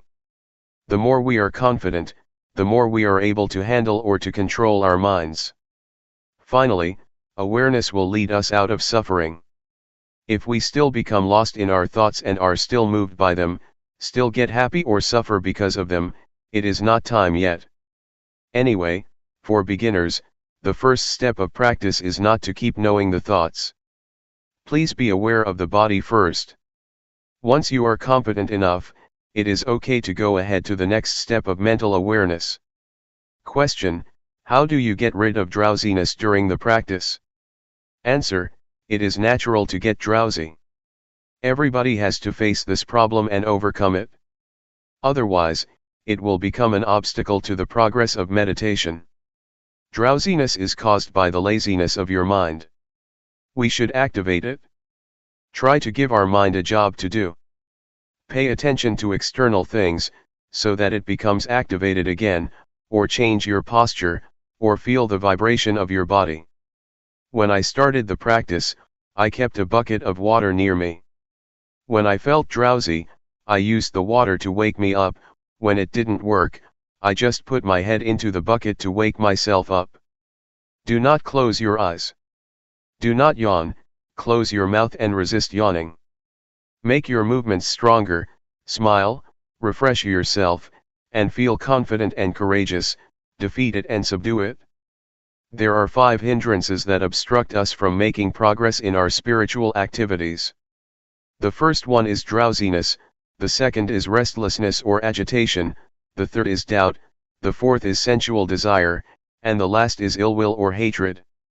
Drowsiness is like indolence, restlessness is like mischief, naughty, or stubborn, doubt has a nature of no self-determination or no resolution. These are the 3 dominant qualities of the mind during our progress. What the Buddha said is already in ourselves. He taught our reality. Question: on the conventional level, we have a saying, follow your heart, not your mind. Answer: it is the wholesomeness in our mind and in our hearts that tell us what we should do. We should transform anger to compassion, suffering to happiness, and agitation to peacefulness. It is wisdom that tells us what to do. If we know this is good or this is bad, if we know this is harmful or this is not, we do what is good and unharmful. I do not know whether you call it heart or mind. Just follow it. Question: just follow it and act on it? So it will not create any cause and effect? Answer: oh, sure, if it is a good cause, if one is mindful, if it is not harmful to oneself and others, it is a good karma. If it is harmful to oneself and to others, that is a bad karma, a bad deed. Question: should we just follow the middle path, if we are not sure whether it is a good cause or not? Just sort of ignore it and not act upon it? Answer: don't worry whether it is from mind or from heart. If you know it is harmful, avoid it. If it is good, act on it. We do not know, and we do not have such an expression in Thai, at least not one that is popular among the Buddhist monks. We often follow the heart and create a lot of problems. It is a different cultural orientation. Question: how does mindfulness work? Answer: you will realize it after you see it very often. You will realize, oh, it is like this. It is a matter of how frequently you see it. Avoid thinking, analyzing, or reasoning. Watch your body until your mindfulness is developed enough, and your mindfulness will be like a fire alarm, a smoke detector. The smoke detector never watches or keeps looking for smoke, but once it detects even a small amount of smoke, the alarm goes off. Mindfulness is like that. You will be aware of even a small portion of thought that arises automatically, without intention. So allow mindfulness to work on its own, do not order it or command it. Mindfulness works like that. Question: can you comment on psychic power, miracle, or New Age? Answer: if it happens and you become attached to it, there is the problem, but if you just see it and let it go, or if you are just aware of it, that is good. But normally people are attached to it. They want something special, but psychic power is not the real miracle. The real miracle, according to the Buddha, is the ability to be aware. When you sit and know that you are sitting, that is the supreme miracle according to the Buddha.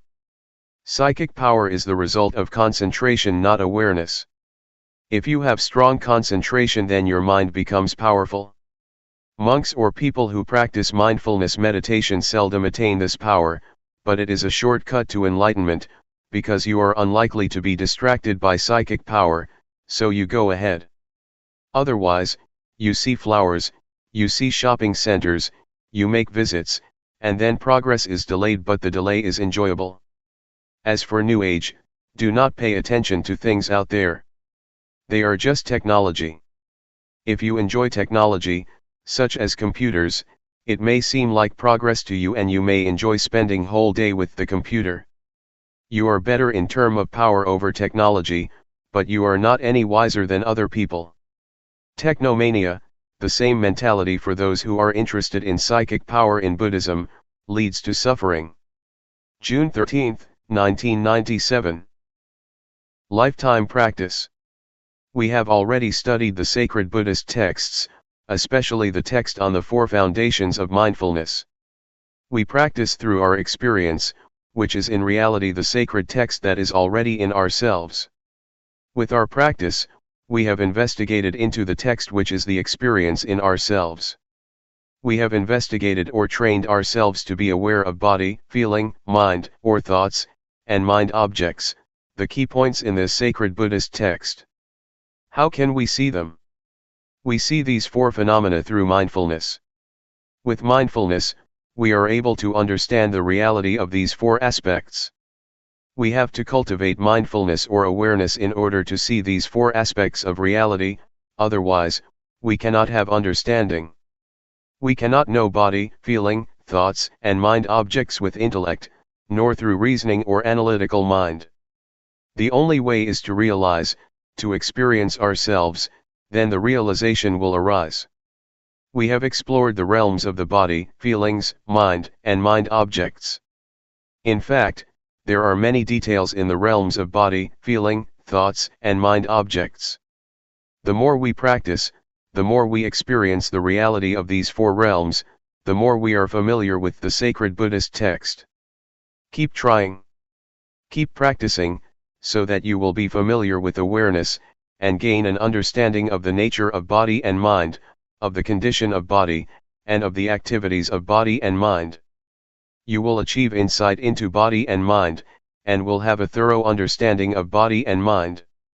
If you reach that point, you will have already finished the study of this text, this sutra, and you will be able to handle feelings properly. Feelings are everywhere, but I would like you to be stable like stones. Stones are here, stones are there, stones are everywhere, in Thailand, and in America. Stones are the symbol of stability, of constancy, of normality. So, if you handle feelings properly, and know not to be moved by whatever feeling it may be, or whatever feeling you may experience, your mind will be normal and constant, not getting high or low because of feelings, pleasant or unpleasant. If we do not know the nature of feelings clearly, we are going to be their servants. We will run after feelings, struggles for pleasant feelings and run away from unpleasant ones. Feelings, especially pleasant feelings, can lead to war. They bring a lot of consequences. Our lives will be dependent on pursuing pleasant feelings. That is why suffering arises. So, please understand feelings properly. Everyone has body and mind, and we have to stay with body and mind. We also all share the same feelings and mental impressions. They are present in all of us. If we understand body, mind, feelings, mental impressions, and mind objects, we will understand each other, we will realize that everybody is one, the same. So this sacred text can be applied universally. The Buddha has already laid out the formula to understand human beings, to understand ourselves. So, please try to learn the sutra, this text, through our practice in cultivating awareness and mindfulness. If we know this reality thoroughly, completely, our search for the meaning of life is complete. We have already graduated, there will be no need to study anymore. We get high or low, depressed or happy, feel pleasure or pain. We are up and down because of feelings or emotions, because we take them to be substantial, to be a person. We make them personal because we do not understand the real nature of these mental impressions. Somebody may feel, during the practice, that they are tired. But if you understand mental impressions clearly, you would rather say, tiredness is present in me, not, I am tired. We do not take tiredness to be ourselves or to be a person. So please develop an observer in your mind, within yourself. Just see the feeling, acknowledge it, notice it, don't identify with it, and you will learn how to be free of it.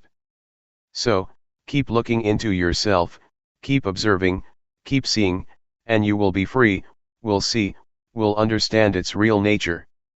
If you see it frequently, the truth of body and mind will reveal itself for us to see. Actually, the truth reveals itself at every moment, but since we do not know how to see it, we miss it. There are a lot of consequences of not understanding the truth of body and mind. Defilement, anger, hatred, delusion, selfishness, and suffering, are all results of our inability to see body and mind properly. So, it is very important to learn seeing body and mind, to be aware of body and mind. Thought, or the thinking process, influences our speech and our conduct. Thus produces a lot of consequences and affect people in various ways, from one person to another, forming chain reactions. So, simply put, thoughts can produce a lot of consequences. But if we see the thoughts and understand their nature, they will not have as much influence or consequences. Unintentional thoughts cannot last if you see them, if you are aware of them they are not substantial. Once we are aware of them, they just fade away, so do not think they are substantial. Just be aware of them. They cannot produce consequences. A thought has no end, it is always concocting reality. If we do not know the way of the thought it will start another one and another, without end. There is a story of a dog in a monastery. Sitting under the staircase, the dog saw a monk returning from the alms round with food. It thought the monk very lucky because he could get food easily.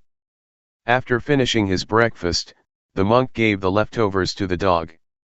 The dog had the idea that being a dog is even better, it can have food easily without having to go through the village. But after a while, a monastery boy beat the dog and the dog changed its mind, I would like to be the boy because he can beat the dog, he is superior to the dog. After the boy went to sleep, a fly buzzed over him, and the boy made a fuss trying to get rid of the fly without success. So, the dog thought being a fly would be better because he could disturb the boy, and the boy would not be able to get rid of it. A while later, though, the fly flew to the dog's mouth, so the dog just stretched his tongue out and caught the fly. He finally realized that to be a dog is better because he could overcome the fly. This is the concocting mind, the power of compounded thinking without end. We change our minds all the time.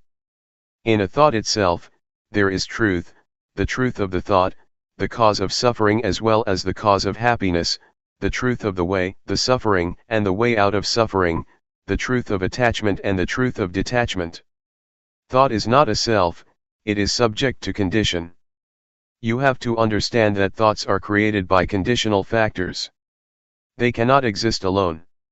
So we have to understand the conditions that produce the thoughts. All kinds of truths about suffering and the cessation of suffering can be learned, can be known within the truth itself. Truth is not a self. It is a condition. You have to understand. The Buddha said to Sariputta, that things and existence are produced by causes. They are governed by the law of causality. If you want to extinguish this, you have to get rid of that, because that is the cause of this. This is the law of causality, the law of dependent origination. So, if thoughts are subject to this law, they have causes and sources. If we want to get rid of an undesirable thought, we need not suppress it or eliminate it, but we should trace it back to where it came from, and then deal with it. Buddha achieved victory because he knew how to deal with the cause of suffering. So, to understand the underlying cause of thoughts, we need to develop awareness. Our awareness should be totally developed, full awareness. The way that the Buddha mentioned in many sermons, including the first sermon, was formalized and laid out in the text of the Four Foundations of Mindfulness. The way that he mentioned is important.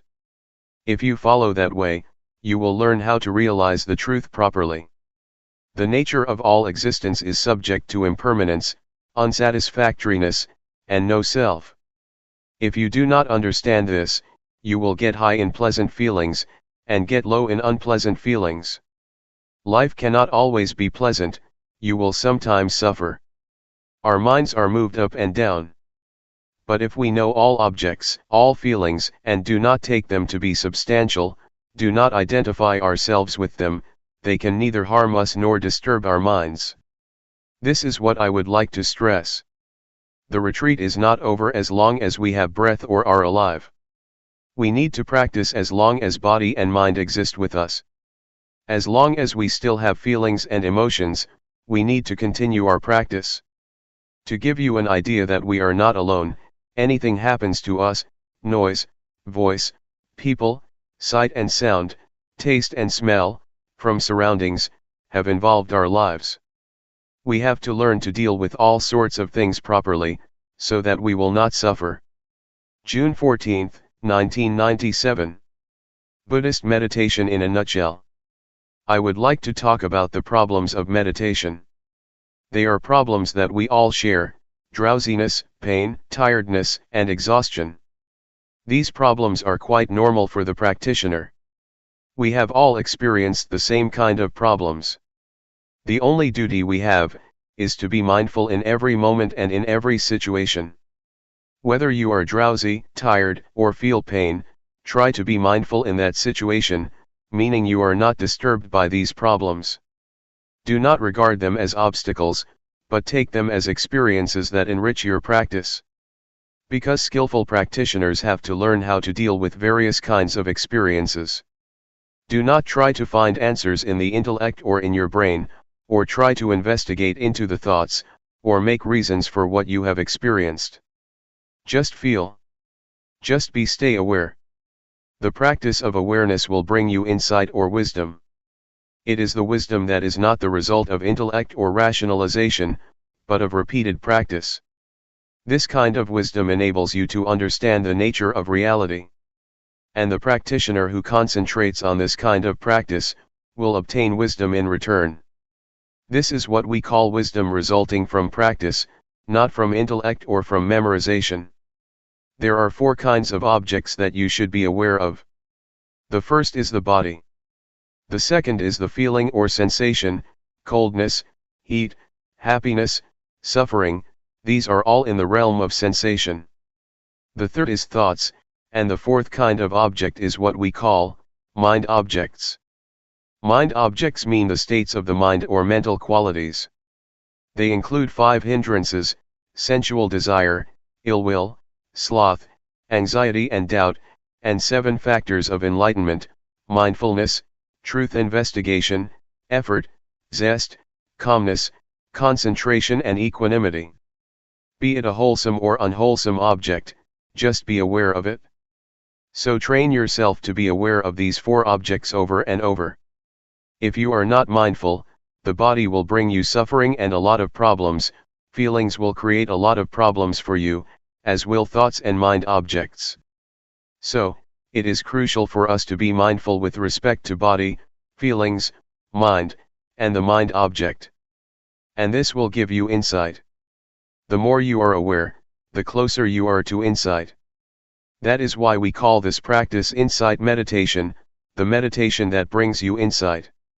The first level of the enlightened one is called Sotapanna. It means one who has entered the stream of enlightenment. The first level of the enlightened one is one who is free from or lets go of the first three fetters. The first one is a false view of person or false view of self. It means the view that this body belongs to me. This body is me, this body is myself.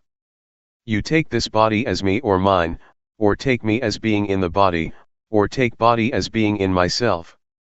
You take this body as substantial.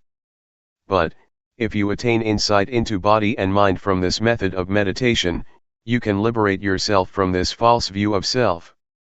The second fetter is uncertainty, skeptical doubt. Once you have realized the true nature of body and mind, you achieve insight or wisdom, and you have no doubts about the practice or about the proper way of meditating.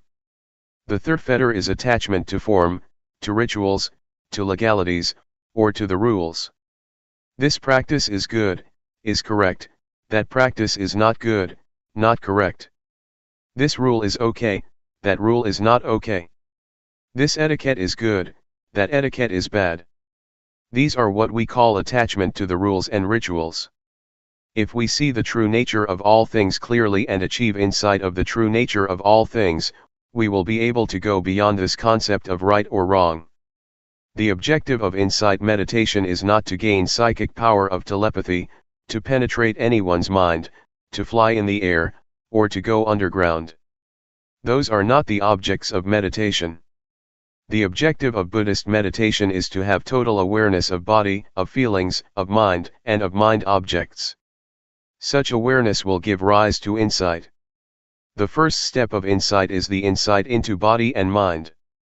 With this insight you know without doubt what body is, what mind is, what the nature of body is, what the nature of mind is, what the disease of body is, what the disease of mind is, what causes suffering to the body, what causes suffering to the mind. This is the insight into body and mind. And once you achieve this insight, your practice will go on to the next step of the practice, learning to be aware of thoughts. In the beginning, as I suggested a few days ago, you should just be aware of your body. Do not mind your thoughts. Just leave whatever thoughts arise behind. But once you get insight into body and mind, you have to practice the second stage of being aware of your thoughts. Yet, to be aware of your thoughts does not mean that you have to investigate them. Just see them, register them, and then turn your attention to the practice of body movement. Do not bargain or negotiate with your thoughts, not try to find the motive or reason behind them, do not ask yourself why you have such thoughts, why your thoughts are unwholesome. Not at all. Just be aware of them and come back to the practice. From this second step of practice, another kind of insight will take place. With this insight, you can go straight. The truth will reveal itself and you will see things clearly without using analytical thinking. You just see it and understand it. So, it is as if you go straight without interruption.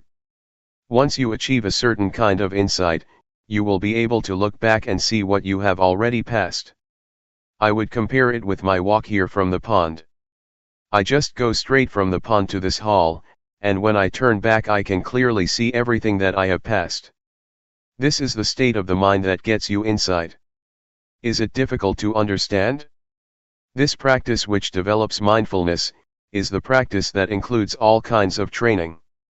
In Buddhism we have three kinds of training, we call it threefold training, training in higher morality, training in higher concentration, training in higher wisdom.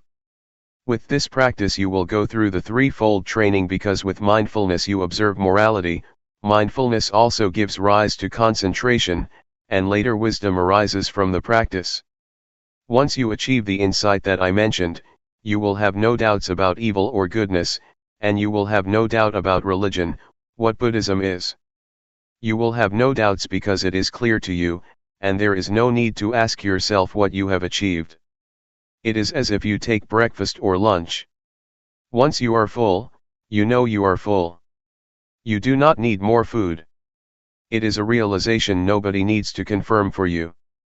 You can confirm it for yourself. It is all right or good for you to experience drowsiness, frustration, and anxiety, because they help you learn. They come for you to see them, and the more you see them the more you will understand, just as the more often I see you the more I know you. I cannot mistake anybody for you. Once these mental qualities appear to you, do not be lost in them. Try to see them, do not identify with them, but see them, observe them. And the more you see them, the less likely they are to disturb you. They will gradually fade away. July 8, 1997. Insight Meditation. It's time to give a talk to complement your practice. We are practicing meditation to develop mindfulness, according to the system that the Buddha developed. This system of practice was not invented by Luangpor Teean or by anybody else, but was developed thousands of years ago by the Buddha. It is called insight meditation or Vipassana meditation. It is different from the calmness meditation, that was developed even before the time of the Buddha. The primary aim is to develop insight through mindfulness. The mindfulness that we experience or have already developed, is the same mindfulness that the Buddha experienced. And the body that we are going to be aware of, is not different from the one that the Buddha used as an object of meditation. The feelings or the sensations that we need to be aware of are also the same that the Buddha meditated on. And all the hindrances that we encounter, be it anxiety, uncertainty, indolence, anger or sensual desire, are also the same that the Buddha faced and overcame. So, what we do is not far from what the Buddha did or experienced. There are two objects that we have to be aware of, body and mind. That which moves is body. The hand's movement is the body's movement. That which receives sense impressions or that which think is the mind. The primary objective is to enable us to be aware of the body in the beginning. This practice enables us to be aware of every moment, every movement we make, either in our daily lives or in the formal practice as we are doing now. Sometimes we take this body as mine. We take our thoughts to be my thoughts, to be myself, or to belong to myself. These are misperceptions, or false views. We should take the body as body, mind as the mind, and nothing beyond that. The body follows the laws of nature. It has its own nature. The body is also subject to change. It has feelings. Do not take feelings or physical sensations as self or as substantial. They are just the condition of the body, just the feeling of the body. The same applies to the mind. There are many kinds of mental states: anger, drowsiness, anxiety, happiness, suffering, etc. These are not the real nature of the mind. They are just the activities of the mind or the conditions of the mind. The nature of the mind itself is peaceful and radiant. Again, do not take the negative emotions as the nature of mind. They are just the conditions of the mind. Please differentiate between these two aspects, nature and conditions or activities. If you have this understanding, the understanding of the nature and conditions of body and mind, you have already achieved insight into the reality of body and mind. When we develop mindfulness, it enables us to see and to be aware of body as body, feeling as feeling, mind as mind, and do not take them to be selves, to be ourselves, to be me, or to be mine. When anger, anxiety, or suffering arises, please see them as they really are. Recognize that suffering is present in me, but I am not suffering. Anger is present in me, but I am not angry. Drowsiness arises in me, but I am not drowsy. Try to see or to be aware like this. Do not take any emotion as yourself or belonging to you. Just take it or see it as it is. That is the proper attitude to have. When you practice mindfulness to a certain point, you will have this insight into body and mind, and the truth of body and mind will reveal itself. What is the nature of body? What is the nature of mind? What is the suffering of body? What is the suffering of mind? What is the cause of physical suffering? What is the cause of mental suffering? These are the truths that will reveal themselves when you attain a certain level of insight, and these will reduce your suffering. You have to look. You have to be aware. Then, insight will occur. If you are lost in thoughts or emotions, you cannot see, cannot understand the nature of mind. If you take this body as self or as belonging to you, you will not be able to understand the real nature of your body. So please keep knowing, and being aware of whatever happens to your mind and body. Do not identify yourself with thoughts, feelings, or emotions. Just see them. When you are aware, you will realize that the mind is impermanent, it is subject to suffering, and it is not self. The same goes for the body. The body is impermanent, it is subject to suffering, and it is not self. These are the insights, the results of awareness. Can you understand? The noise disturbs us, but sound is just sound. Do not bother with it. Don't be disturbed by noise. Just accept it. That's the way it is. Do not let it have an effect on you. The state of awareness is very important. It is the path. It is the fundamental of holy life. It is the whole of the training. In Buddhism we have three aspects of training, or threefold training: training in higher morality, sila; training in higher concentration, samadhi; training in higher wisdom, panya. If you practice mindfulness, you have already undergone this threefold training. Awareness enables you to be free from thoughts, free from mental states. It enables you to let go of these elements. And if you achieve the full awareness, you will be free from birth, aging, sickness, and death. You will no longer be disturbed by them. Mindfulness is the instrument to get rid of attachment, to let go of attachment, attachment to body or form, attachment to feelings, attachment to perceptions, attachment to mental volition, or attachment to consciousness. These 5 kinds of attachment, or attachment of 5 aggregates, will be dissolved by the power of awareness. The Buddha once said that attachment to the 5 aggregates, form, feeling, perception, mental volition, and consciousness, is suffering. It is the cause of suffering. So if you are able to let go of the attachment to the 5 aggregates, suffering cannot exist. That's why the Buddha calls it the supreme victory, the victory of letting go of these attachments. For this to be possible, you need to have full awareness, total mindfulness, which will enable you to see the way things really are, and to understand the nature and the conditions of things. The nature of things is impermanent, unsatisfactory, and no self. The conditions of things are subject to change. Pleasant, unpleasant, agreeable, disagreeable, content or discontent, these are the conditions of things that keep changing. They are not reality. What I told you is the truth, the Dhamma, it is not a fiction or an invention. And this state of insight is not beyond your reach. It is in your capacity to attain the truth, to realize the truth. Keep practicing. Develop awareness as much as possible. Do not waste your time on thoughts or on the thinking process. Just practice. Do not dwell on your thoughts. That's all for today. July 9, 1997. A handful of Buddhism. We are learning to practice meditation. The purpose of meditation is to develop awareness and mindfulness. The more we exercise awareness, the more we develop it. It will become present in our bodies, and our minds will become familiar with our bodies because of mindfulness. Try to make your mind familiar with your body, so that it will be with your body. People are differentiated by their actions, karma. Karma is the determining factor that differentiates all of us. If we practice mindfulness, it is the action that can determine our lives and have an effect on us.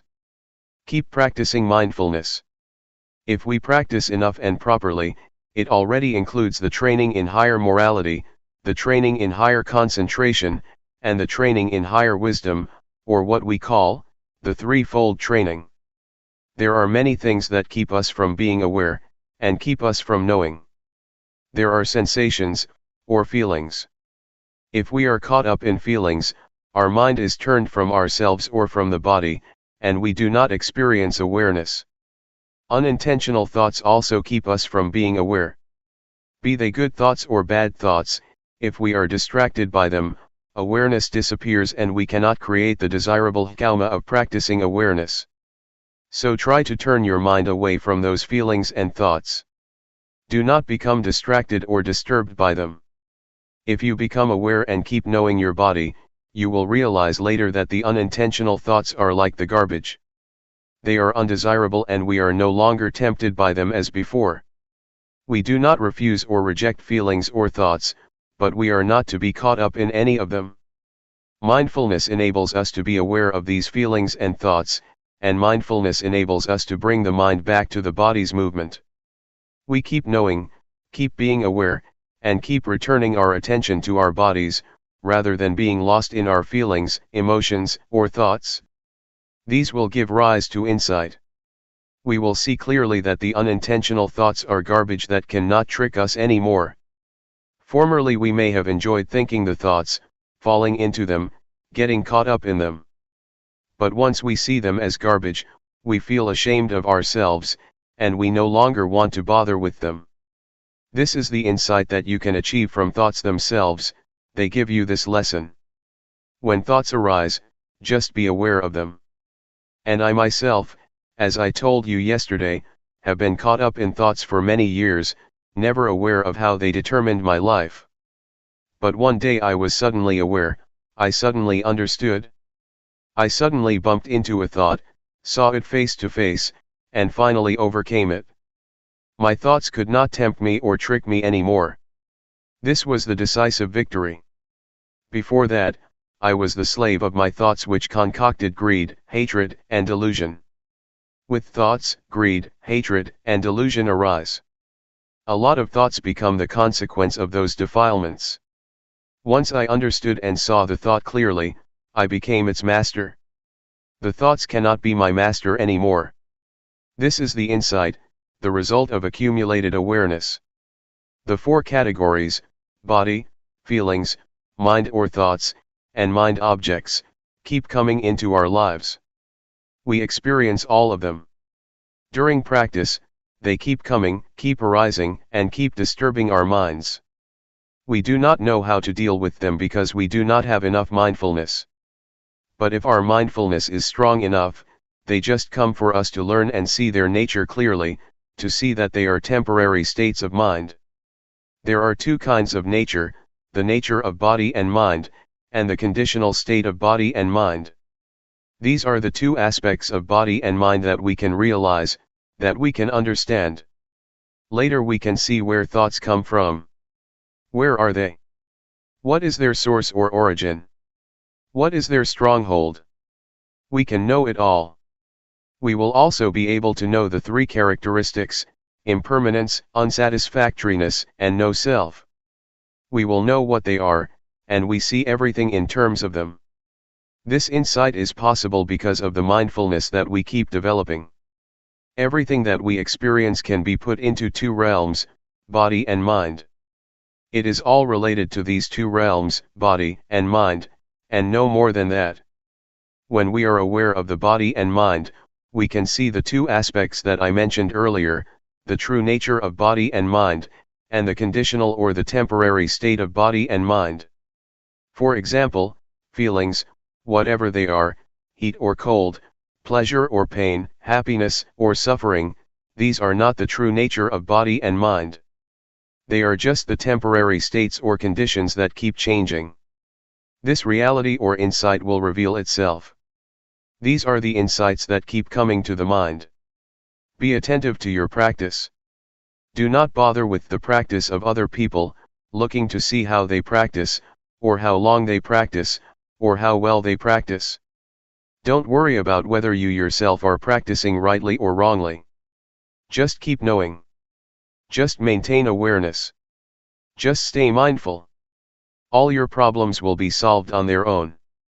After you have progressed to a certain extent, you will find that many problems just disappear on their own, like drowsiness or scattered thoughts, etc. Mindfulness is the only fundamental of the practice. Just stay firm with mindfulness or awareness. There is no more than that. With mindfulness, the factors in codependent origination can come to their end. When you have contact with the world and have feelings, they will not produce defilement or any consequences. They just stop there if you have mindfulness. But if you do not have mindfulness, they will produce other factors. So just let the progress of codependent origination stop at the stage of feeling, and there will be nothing more. Once insight into body and mind arises, delusions appear, and the truth will reveal itself. After you have insight into body and mind, another insight will result, the understanding of conventional reality and the ultimate truth. With that, greed, hatred and delusion are reduced. You achieve insight into the three common characteristics of impermanence, unsatisfactoriness, and no self. Again, this will reduce greed, hatred, and delusion dramatically. These are the results of the practice. They are the insights that will occur on their own. That's why I always say that the practice of mindfulness is the perfect formula of meditation. It is perfect in every step, every stage of the practice. There is no more than that. All virtues, all teachings are included in the practice of mindfulness. Be it training in higher morality, training in higher concentration, training in higher wisdom, compassion, loving kindness, generosity, endurance, etc. These are all virtues that you have already practiced through mindfulness meditation. In fact, the key teachings or the key virtues, according to Buddhism, are just a few, just a handful. July 11, 1997. Letting go. What we are doing now is following our Master, the Supreme Master, the Buddha, who developed this meditation a long time ago. He used his body and mind as the text or scripture for studying the Dhamma through cultivating awareness of the body and mind. Apart from the body, we should also be aware of feelings, thoughts, and mind objects. Mind and body are like a sutra that covers a lot of subjects, a lot of knowledge that we should know. We are able to learn about heaven, hell, happiness, suffering, morality, concentration, and wisdom, from our body and mind through awareness cultivation. The causes of disturbances and problems in this world are in the realm of body and mind. On the other hand, the cause of peacefulness and happiness can also be found in the realm of body and mind. I need not explain more about this, but I would like to talk about the practice. The practice can be done by cultivating awareness of the body. Please try whatever techniques that can be used for awareness cultivation. Actually, what Luangpor Teean taught is very up to date, never obsolete, very modernized, and suitable for the modern age. This method is a universal one because everybody has body and mind. All of us have the same properties, regardless of nationality, language, race, gender, etc. We all have the same properties of body and mind. Just try to breathe in and breathe out with awareness. When you breathe in, be aware of that in-breath, when you breathe out, be aware of that out-breath. And we will become one. Breathe in and breathe out. Let's try breathing in and breathing out. If we have awareness, all of us will become one. Otherwise, we are different people, behaving differently in our own way. Awareness, mindfulness, or the breath, are all things we already have, so they are not difficult to practice. The awareness of breath and the awareness of the body's movement are the same. So how can we achieve awareness? Nothing can keep us from cultivating awareness. The only factor is ourselves. If we practice, awareness can be developed, it depends on us. We have already done many things, chantings, devotions, offerings, performing merits, studying scriptures, etc. Another thing that we should do is practice meditation. What Zhuangyan Monastery has done is to follow the path of the Buddha, encouraging people to practice meditation. Although not many people are interested, it is a good activity. Other Buddhist practices such as offering food to the monks, offering materials to the temples, observing the precepts, or studying the texts, are not lacking in society. What we lack is awareness. We have problems regarding the body and mind. We suffer because of body and mind. Greed, hatred, and delusion arise because we do not know how to deal with body and mind properly. For example, delusion occurs when the eyes or ears make contact with a sight or sound, and we are not aware. When you have awareness, forgetfulness and delusion just disappear. They are opposites. When awareness arises, the forgetfulness cannot stand. It just disappears. I would like to ask all of us, which, up till now in our lives, has been more powerful, awareness or forgetfulness? It is not difficult for awareness to arise if we start counting on ourselves. Buddhism starts from the individual, transforming the individual first. You need not change the environment or to ask the environment to change at the outset. So if you keep cultivating awareness, you will find the answers to your problems by yourself. The truth about body and mind will no longer exist. I would like to speak briefly for your benefit. We need to let go of everything regarding the mind.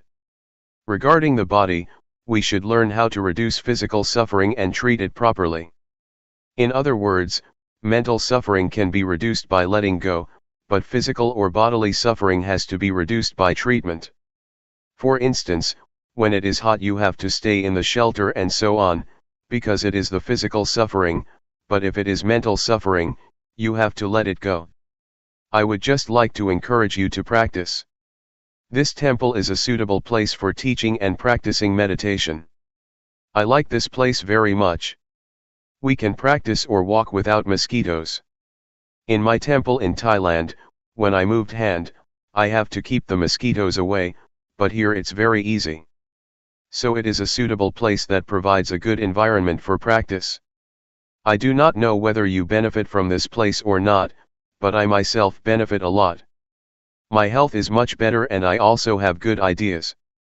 3 years ago, I had interesting ideas, and I put the talks into a small booklet about the Dhamma.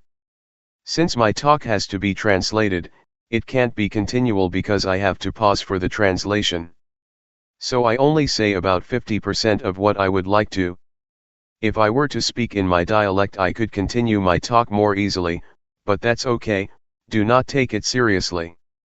It's better to have a question and answer session. I have to go tomorrow, so this is your last chance. Question: what should I do when I have no thought during the practice, and what should I do when I am aware of my body's movements but all kinds of thoughts arise simultaneously? Answer: what you should do is be aware of the thoughts that arise, that's all. When no thoughts arise, just be aware of your body's movements. When I practice, sometimes I lose my sense of self, but when it seems that I myself have disappeared, I just touch myself to regain my sense of self. Question: with awareness, one may attain the state of no self or even reach the level of arahant. Is the eradication of the 10 fetters that an arahant should achieve, before he reaches enlightenment also possible through awareness? Answer: awareness gives rise to higher morality, higher concentration, and higher wisdom. So, the threefold training is already incorporated in the act of awareness. It depends on how much awareness we have. If the awareness is strong, it can get rid of the fetters one by one. So it depends on how strong the awareness is. The more powerful it is, the more likely it is that it can overcome or dissolve the fetters. Question: how do we enhance the changing conditions of our bodies and minds with awareness during our practice? For instance, what do we do if the mind becomes neutral? Answer: a neutral state of the mind means that the mind is ready to be happy or suffer. Just be aware of that neutral state. If it transforms into a pleasant feeling, just be aware of it. If it becomes an unpleasant feeling, just be aware of it. At the same time, if there is no thought, just recognize that there is no thought. When a thought arises, just be aware of it. You need not do anything with your mind or make it move from that state. Just practice and be aware of your body's movements, that's all. Question: is there any difference between the awareness that we are developing, and the awareness of the Buddha? Answer: they are the same. If you develop awareness to a certain point, your mind will be at the level of sustained observance, constant awareness. It is a sustained awareness, keep seeing and keep knowing all the time. This state of sustained awareness will include morality, concentration, and wisdom, and it will also enable you to see the cause of suffering. This state of awareness will lead to the cessation of suffering. So, this is the state of Buddhahood. The awareness of the Buddha is the awareness that enabled him to see the Four Noble Truths: suffering, the cause of suffering, the cessation of suffering, and the path to the cessation of suffering. If you achieve the state of sustained awareness, the practice is over, you have already reached the end of the practice. I would like to encourage you to practice and train yourself to deal with mind and body properly. For example, when anger arises in your mind, just know it. Just be aware of it. Do not become lost in it or identify with it. The same applies to sufferings and even happiness. Just see it, be aware of it, do not get caught up in it. This will enable you to transcend the world. You will still live in the world and interact with people, but you will be above the influence of the world. Question: is it alright to use wisdom to penetrate greed that comes on very strong and repeatedly, instead of just being aware of it as Luangpor suggested? Answer: it is alright for you to penetrate it like that. In fact, awareness itself can be transformed into an act of penetration. If you penetrate, you can see how impermanent, unsatisfactory, and selfless greed is. Yes, it is alright. Greed is the desire to have more. If you work and get $7 an hour, you want more, $10 or $15. That is greed. But if you work and get money in return, say $7, and just concentrate on the work you do, that is not greed. Greed is a desire that arises in the mind, not the act of working to earn your living. July 12, 1997. An outline of the insight. I am just repeating an old story, because this is the old path that the Buddha walked a long time ago. It is the single path, the supreme path, that we should walk for our well-being. That which finds the path is mindfulness. Mindfulness will tell you the right path. It is the mental eye that sheds light for you while you are traveling on the path, and it will tell you whether you are walking on the right path. In fact, mindfulness is not out of the realm of body and mind. The more we are aware, the more we are able to understand the body and mind. After we are aware of the body and mind over and over, we will have insight into them. Previously, you took body and mind as yourself, as belonging to you, but once you have insight into body and mind, you see them as they really are. We use mindfulness or awareness as the eyes for us, to look into the body and mind, and the truth will manifest itself. This will enable us to understand the nature of body and mind, to see and understand why the body and mind do good or bad, to understand the sickness or the suffering of body and mind, and to see the conditions or the factors that give rise to these sufferings. It also enables us to understand the activities, the temporary state or conditions, of body and mind. These truths will manifest themselves to us. Insights occurs to us like a door that is opened. Once it is opened, we can look and see inside, and everything inside is clear to us.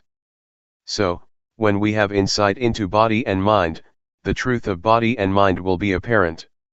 We will see the sufferings of body and mind, and we are interested to see what else come after them. We keep seeing, and keep knowing the truth regarding body and mind, step by step. The truth just goes, and we just follow it as it opens or manifests itself to us one by one. It is like when we study and have an understanding of the subject, the understanding keeps increasing because one leads to another. Insight is like that, it expresses or manifests itself, and we just follow it. Our body is not ours. It is beyond our control, nobody can control it, and no one can be its master. It just goes on its natural way, we cannot control it. And you will see clearly if you look closely. You will be aware that feelings and sensations are constantly arising. There are feelings and sensations at every moment. Please do not think that feelings just happen when you feel tired or exhausted. They occur all the time and happen every moment. They arise and cease, continually. The continuity of sensation is like a flow. In fact, we have already suffered enough from this continuity. Moreover, we still bring other sufferings into our minds. We suffer when we are subject to old age, sickness, or death, when we experience the undesirable, when we depart from the desirable or beloved ones, or when we cannot fulfill our wishes or cannot reach our expectation. These are all conditions of life that we grasp because of our ignorance, which gives rise to more suffering. But once we know the truth, the reality, these phenomena cannot affect us. Once we know, we just let go. The knowledge which results from meditation is not just knowledge because it also transforms our lives. When we look into it, we realize the truth that is inherent in body and mind. And it just manifests itself. When the truth of body and mind is realized, our minds are transformed and our perceptions changed. When you see suffering, it manifests its reality, its nature. So, once we are aware of it, suffering is transformed into happiness, and ignorance is transformed into wisdom. Furthermore, we will understand the truth of goodness and religion. What is religion? What is the teaching? What is the truth? These are the insights we will have at this stage of practice.